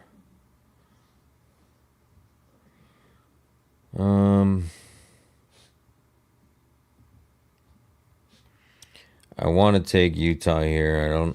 I really can't take Montreal. I say over. Just the over. Over 6. Rico's not back, but I think he was on the over with us for sure. So I like the over too. I like the over first period. And I'm a little flaky on the side. So let's just do those two for now. You can catch me on Twitter at Pearlo's NHL POW for if I take a side on that game. Rico is on the over here too. I'm pretty sure. Yeah, Utah's at home, 7-2-1. Yeah, Montreal's got a good road record. I kind of lean Utah coming off that Vegas win, getting confidence and stuff like that. I kind of lean them to win. I do. Yeah, I like the team total over for Montreal and Utah or something like that. I could see Dovish having another shit game too. Oh yeah. He hasn't been great. I would lean Utah for sure, especially on the road. Yeah. And the shooters that Utah has between Gunther and Cooley. Logan Cooley's unbelievable. Gunther, Cooley, like these guys are just weapons. Yeah. I like Schmaltz in this game over 2.5 shots. Like I said, hasn't covered it in the last 6, but I think he's due for some positive regression. Get his shot totals back up. Yeah, I mean, there's lots of props that you. He's in a contract year, I think. Schmaltz, is he not? Yeah. And they've given everybody a contract but him, and I think it's kind of like wondering what's going on. I would not doubt if they trade him, actually. They need something. They got too many of the same player there. Mm-hmm. But it's kind of weird. Why would you go get Peterka for all that and then trade him unless you, I don't know, get something really good for him? It's weird. It was a weird move getting Peterka, to tell you the honest truth. Ottawa versus Vegas, Rico. In Vegas coming off that loss. They're off a couple of them, I think. Vegas in the spot. Ottawa's on a long roadie. I don't know. Might be a little Undy game. I don't know, man. I don't know. It's a little tricky. Ottawa was in LA. Now they're in Vegas. Ottawa's been a bunch of 1-goal games. They've been in every game on this road trip. They haven't been giving anything up. So yeah. So Vegas here. I'll take Marner points because he's used to playing against Ottawa. Probably take Marner for a couple points, maybe a couple assists even. Yeah. David Perron, sneaky goal prop on that top line. Maybe he's on his ice in Vegas where he's played before. Might pop one in, might give him extra PP time or something. But Hannafin over shots. He hits them all the time. They're using him a lot for shots. What do you got, Dre? Yeah, I'm leaning Vegas here. The only thing that's got me not taking a side is Schmid. But I could definitely see Vegas winning this in regulation. I know there's been a lot of close games, but it seems like Vegas. Well, Vegas has been going to OT every other game, just about everyone too. So I just feel like Vegas at home, a team that they've handled 9-1 in the last 10. It should be a a statement game for them coming off of those back-to-back losses. Dylan Cousins has been going over his shots, but he hasn't last game. So I don't know if it's a bounce back for him. It's a tough game. Vegas is a good shot suppression team. I think Vegas. I think this just sets up perfect for Vegas. I got Vegas in regulation. I know Ottawa's been keeping it close, but they've been on the road for they've been playing some really tough games. It just feels like a dead spot for Ottawa here. Yeah. I got Vegas in regulation. I'm going to take Vegas puck line first period. I think Vegas does her up pretty good here. Not that no disrespect to Ottawa, but it's just a tough spot for anybody there. So any team there, they play like you said, they have been keeping it close the whole road trip, but you can't keep doing that for 4 games in a row. Usually the legs start to fall off. I think that's so. Vancouver, Anaheim. A lot of bad stuff coming out in Vancouver land. First game of a road trip, either they come out skating a little bit, and they know they're going on the road for a few years, and they try to put out like an all-out effort here, knowing that if they shit the bed here, it's going to be a long road trip for them. But, I mean, the talent, Anaheim's just a better team. The goaltending in Vancouver scares me. Yeah, Patera. Yeah. These are easy points for Anaheim if they just come out and play. Yep, I agree. Draw season is eternal. Alex is in the chat. Oh, that's not what he said. He said, see you for the Daily Show. I will, Alex. I will. Absolutely. I'll talk 5 hours about these games. After talking 3 hours tonight. That's what I mean.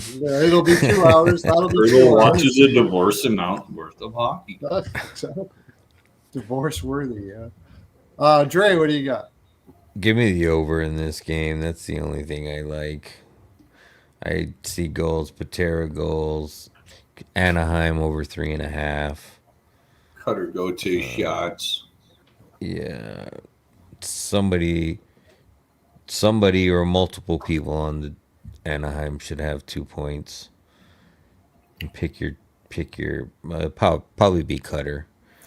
Yeah, well, Quinn Hughes is on the left side. Cutter's on the left side, so he's going down as a defensive side. So I just take Carlson's been on a schneid. I'd just take him. He's going to smoke. Oh, that whole line. They're just take the whole top 6 and just parlay them all to shit.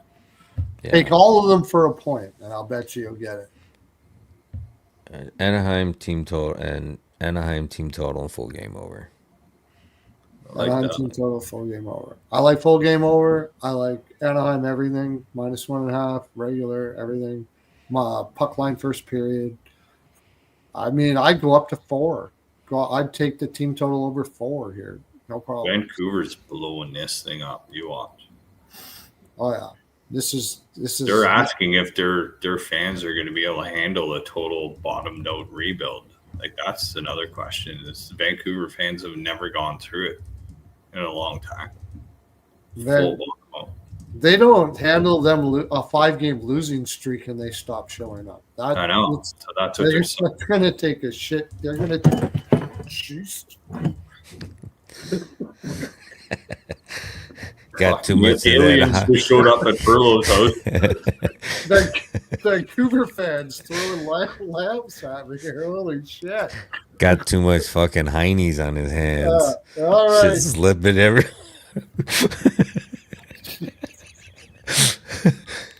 All right. So we talked 3 hours. That's totally it. Pearlo, he's on the Heimies, man.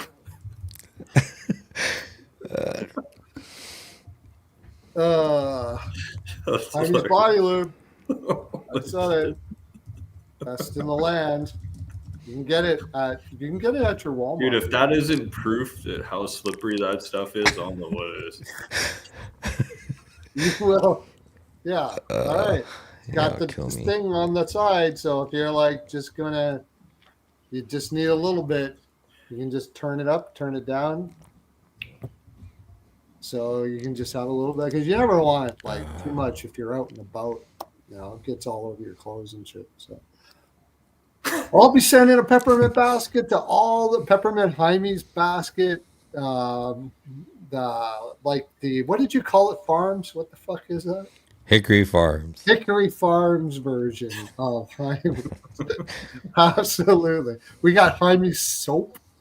Put it a little in there. Everybody loves the soap, don't you know? You gotta get it in Bed Bath and Beyond. That's what I think.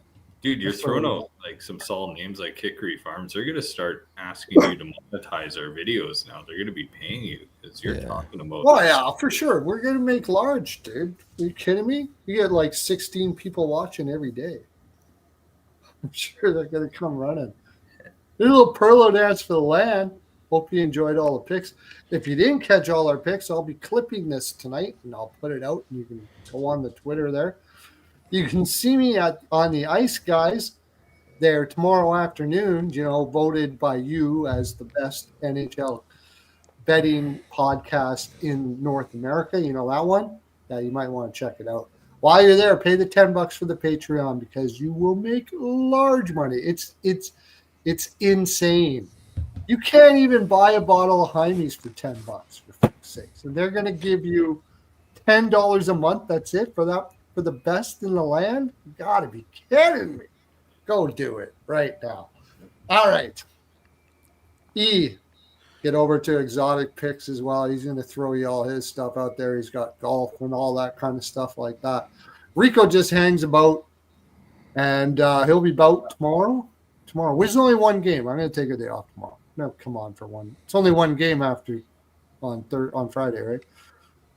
Happy Thanksgiving, everybody. Friday. It's a slew of games, right?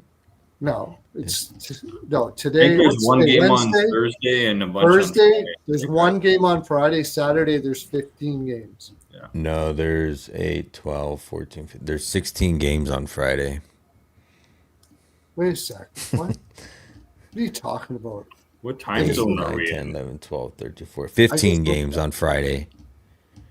15 games on Friday. Well, tomorrow's Wednesday, Black right? Friday Massacre. Yeah. Thursday, there's only one game. So there won't be no 0. show tomorrow. Friday, there will be a show. We'll have a show. Yeah, there's no games on Thanksgiving Thursday. Right. So, and happy Thanksgiving to everybody. Yeah. That's turkey where you stuff stuffing. the Jaime's body lube right now. Turkey stuffing flavored. I've been trying to get the people in. Yeah, lube up your turkey there. Trying to get the flavor geeks there at Jaime's body lube to get turkey stuffing flavor. Yeah, stuff your turkey with some Jaime's body lube. Absolutely.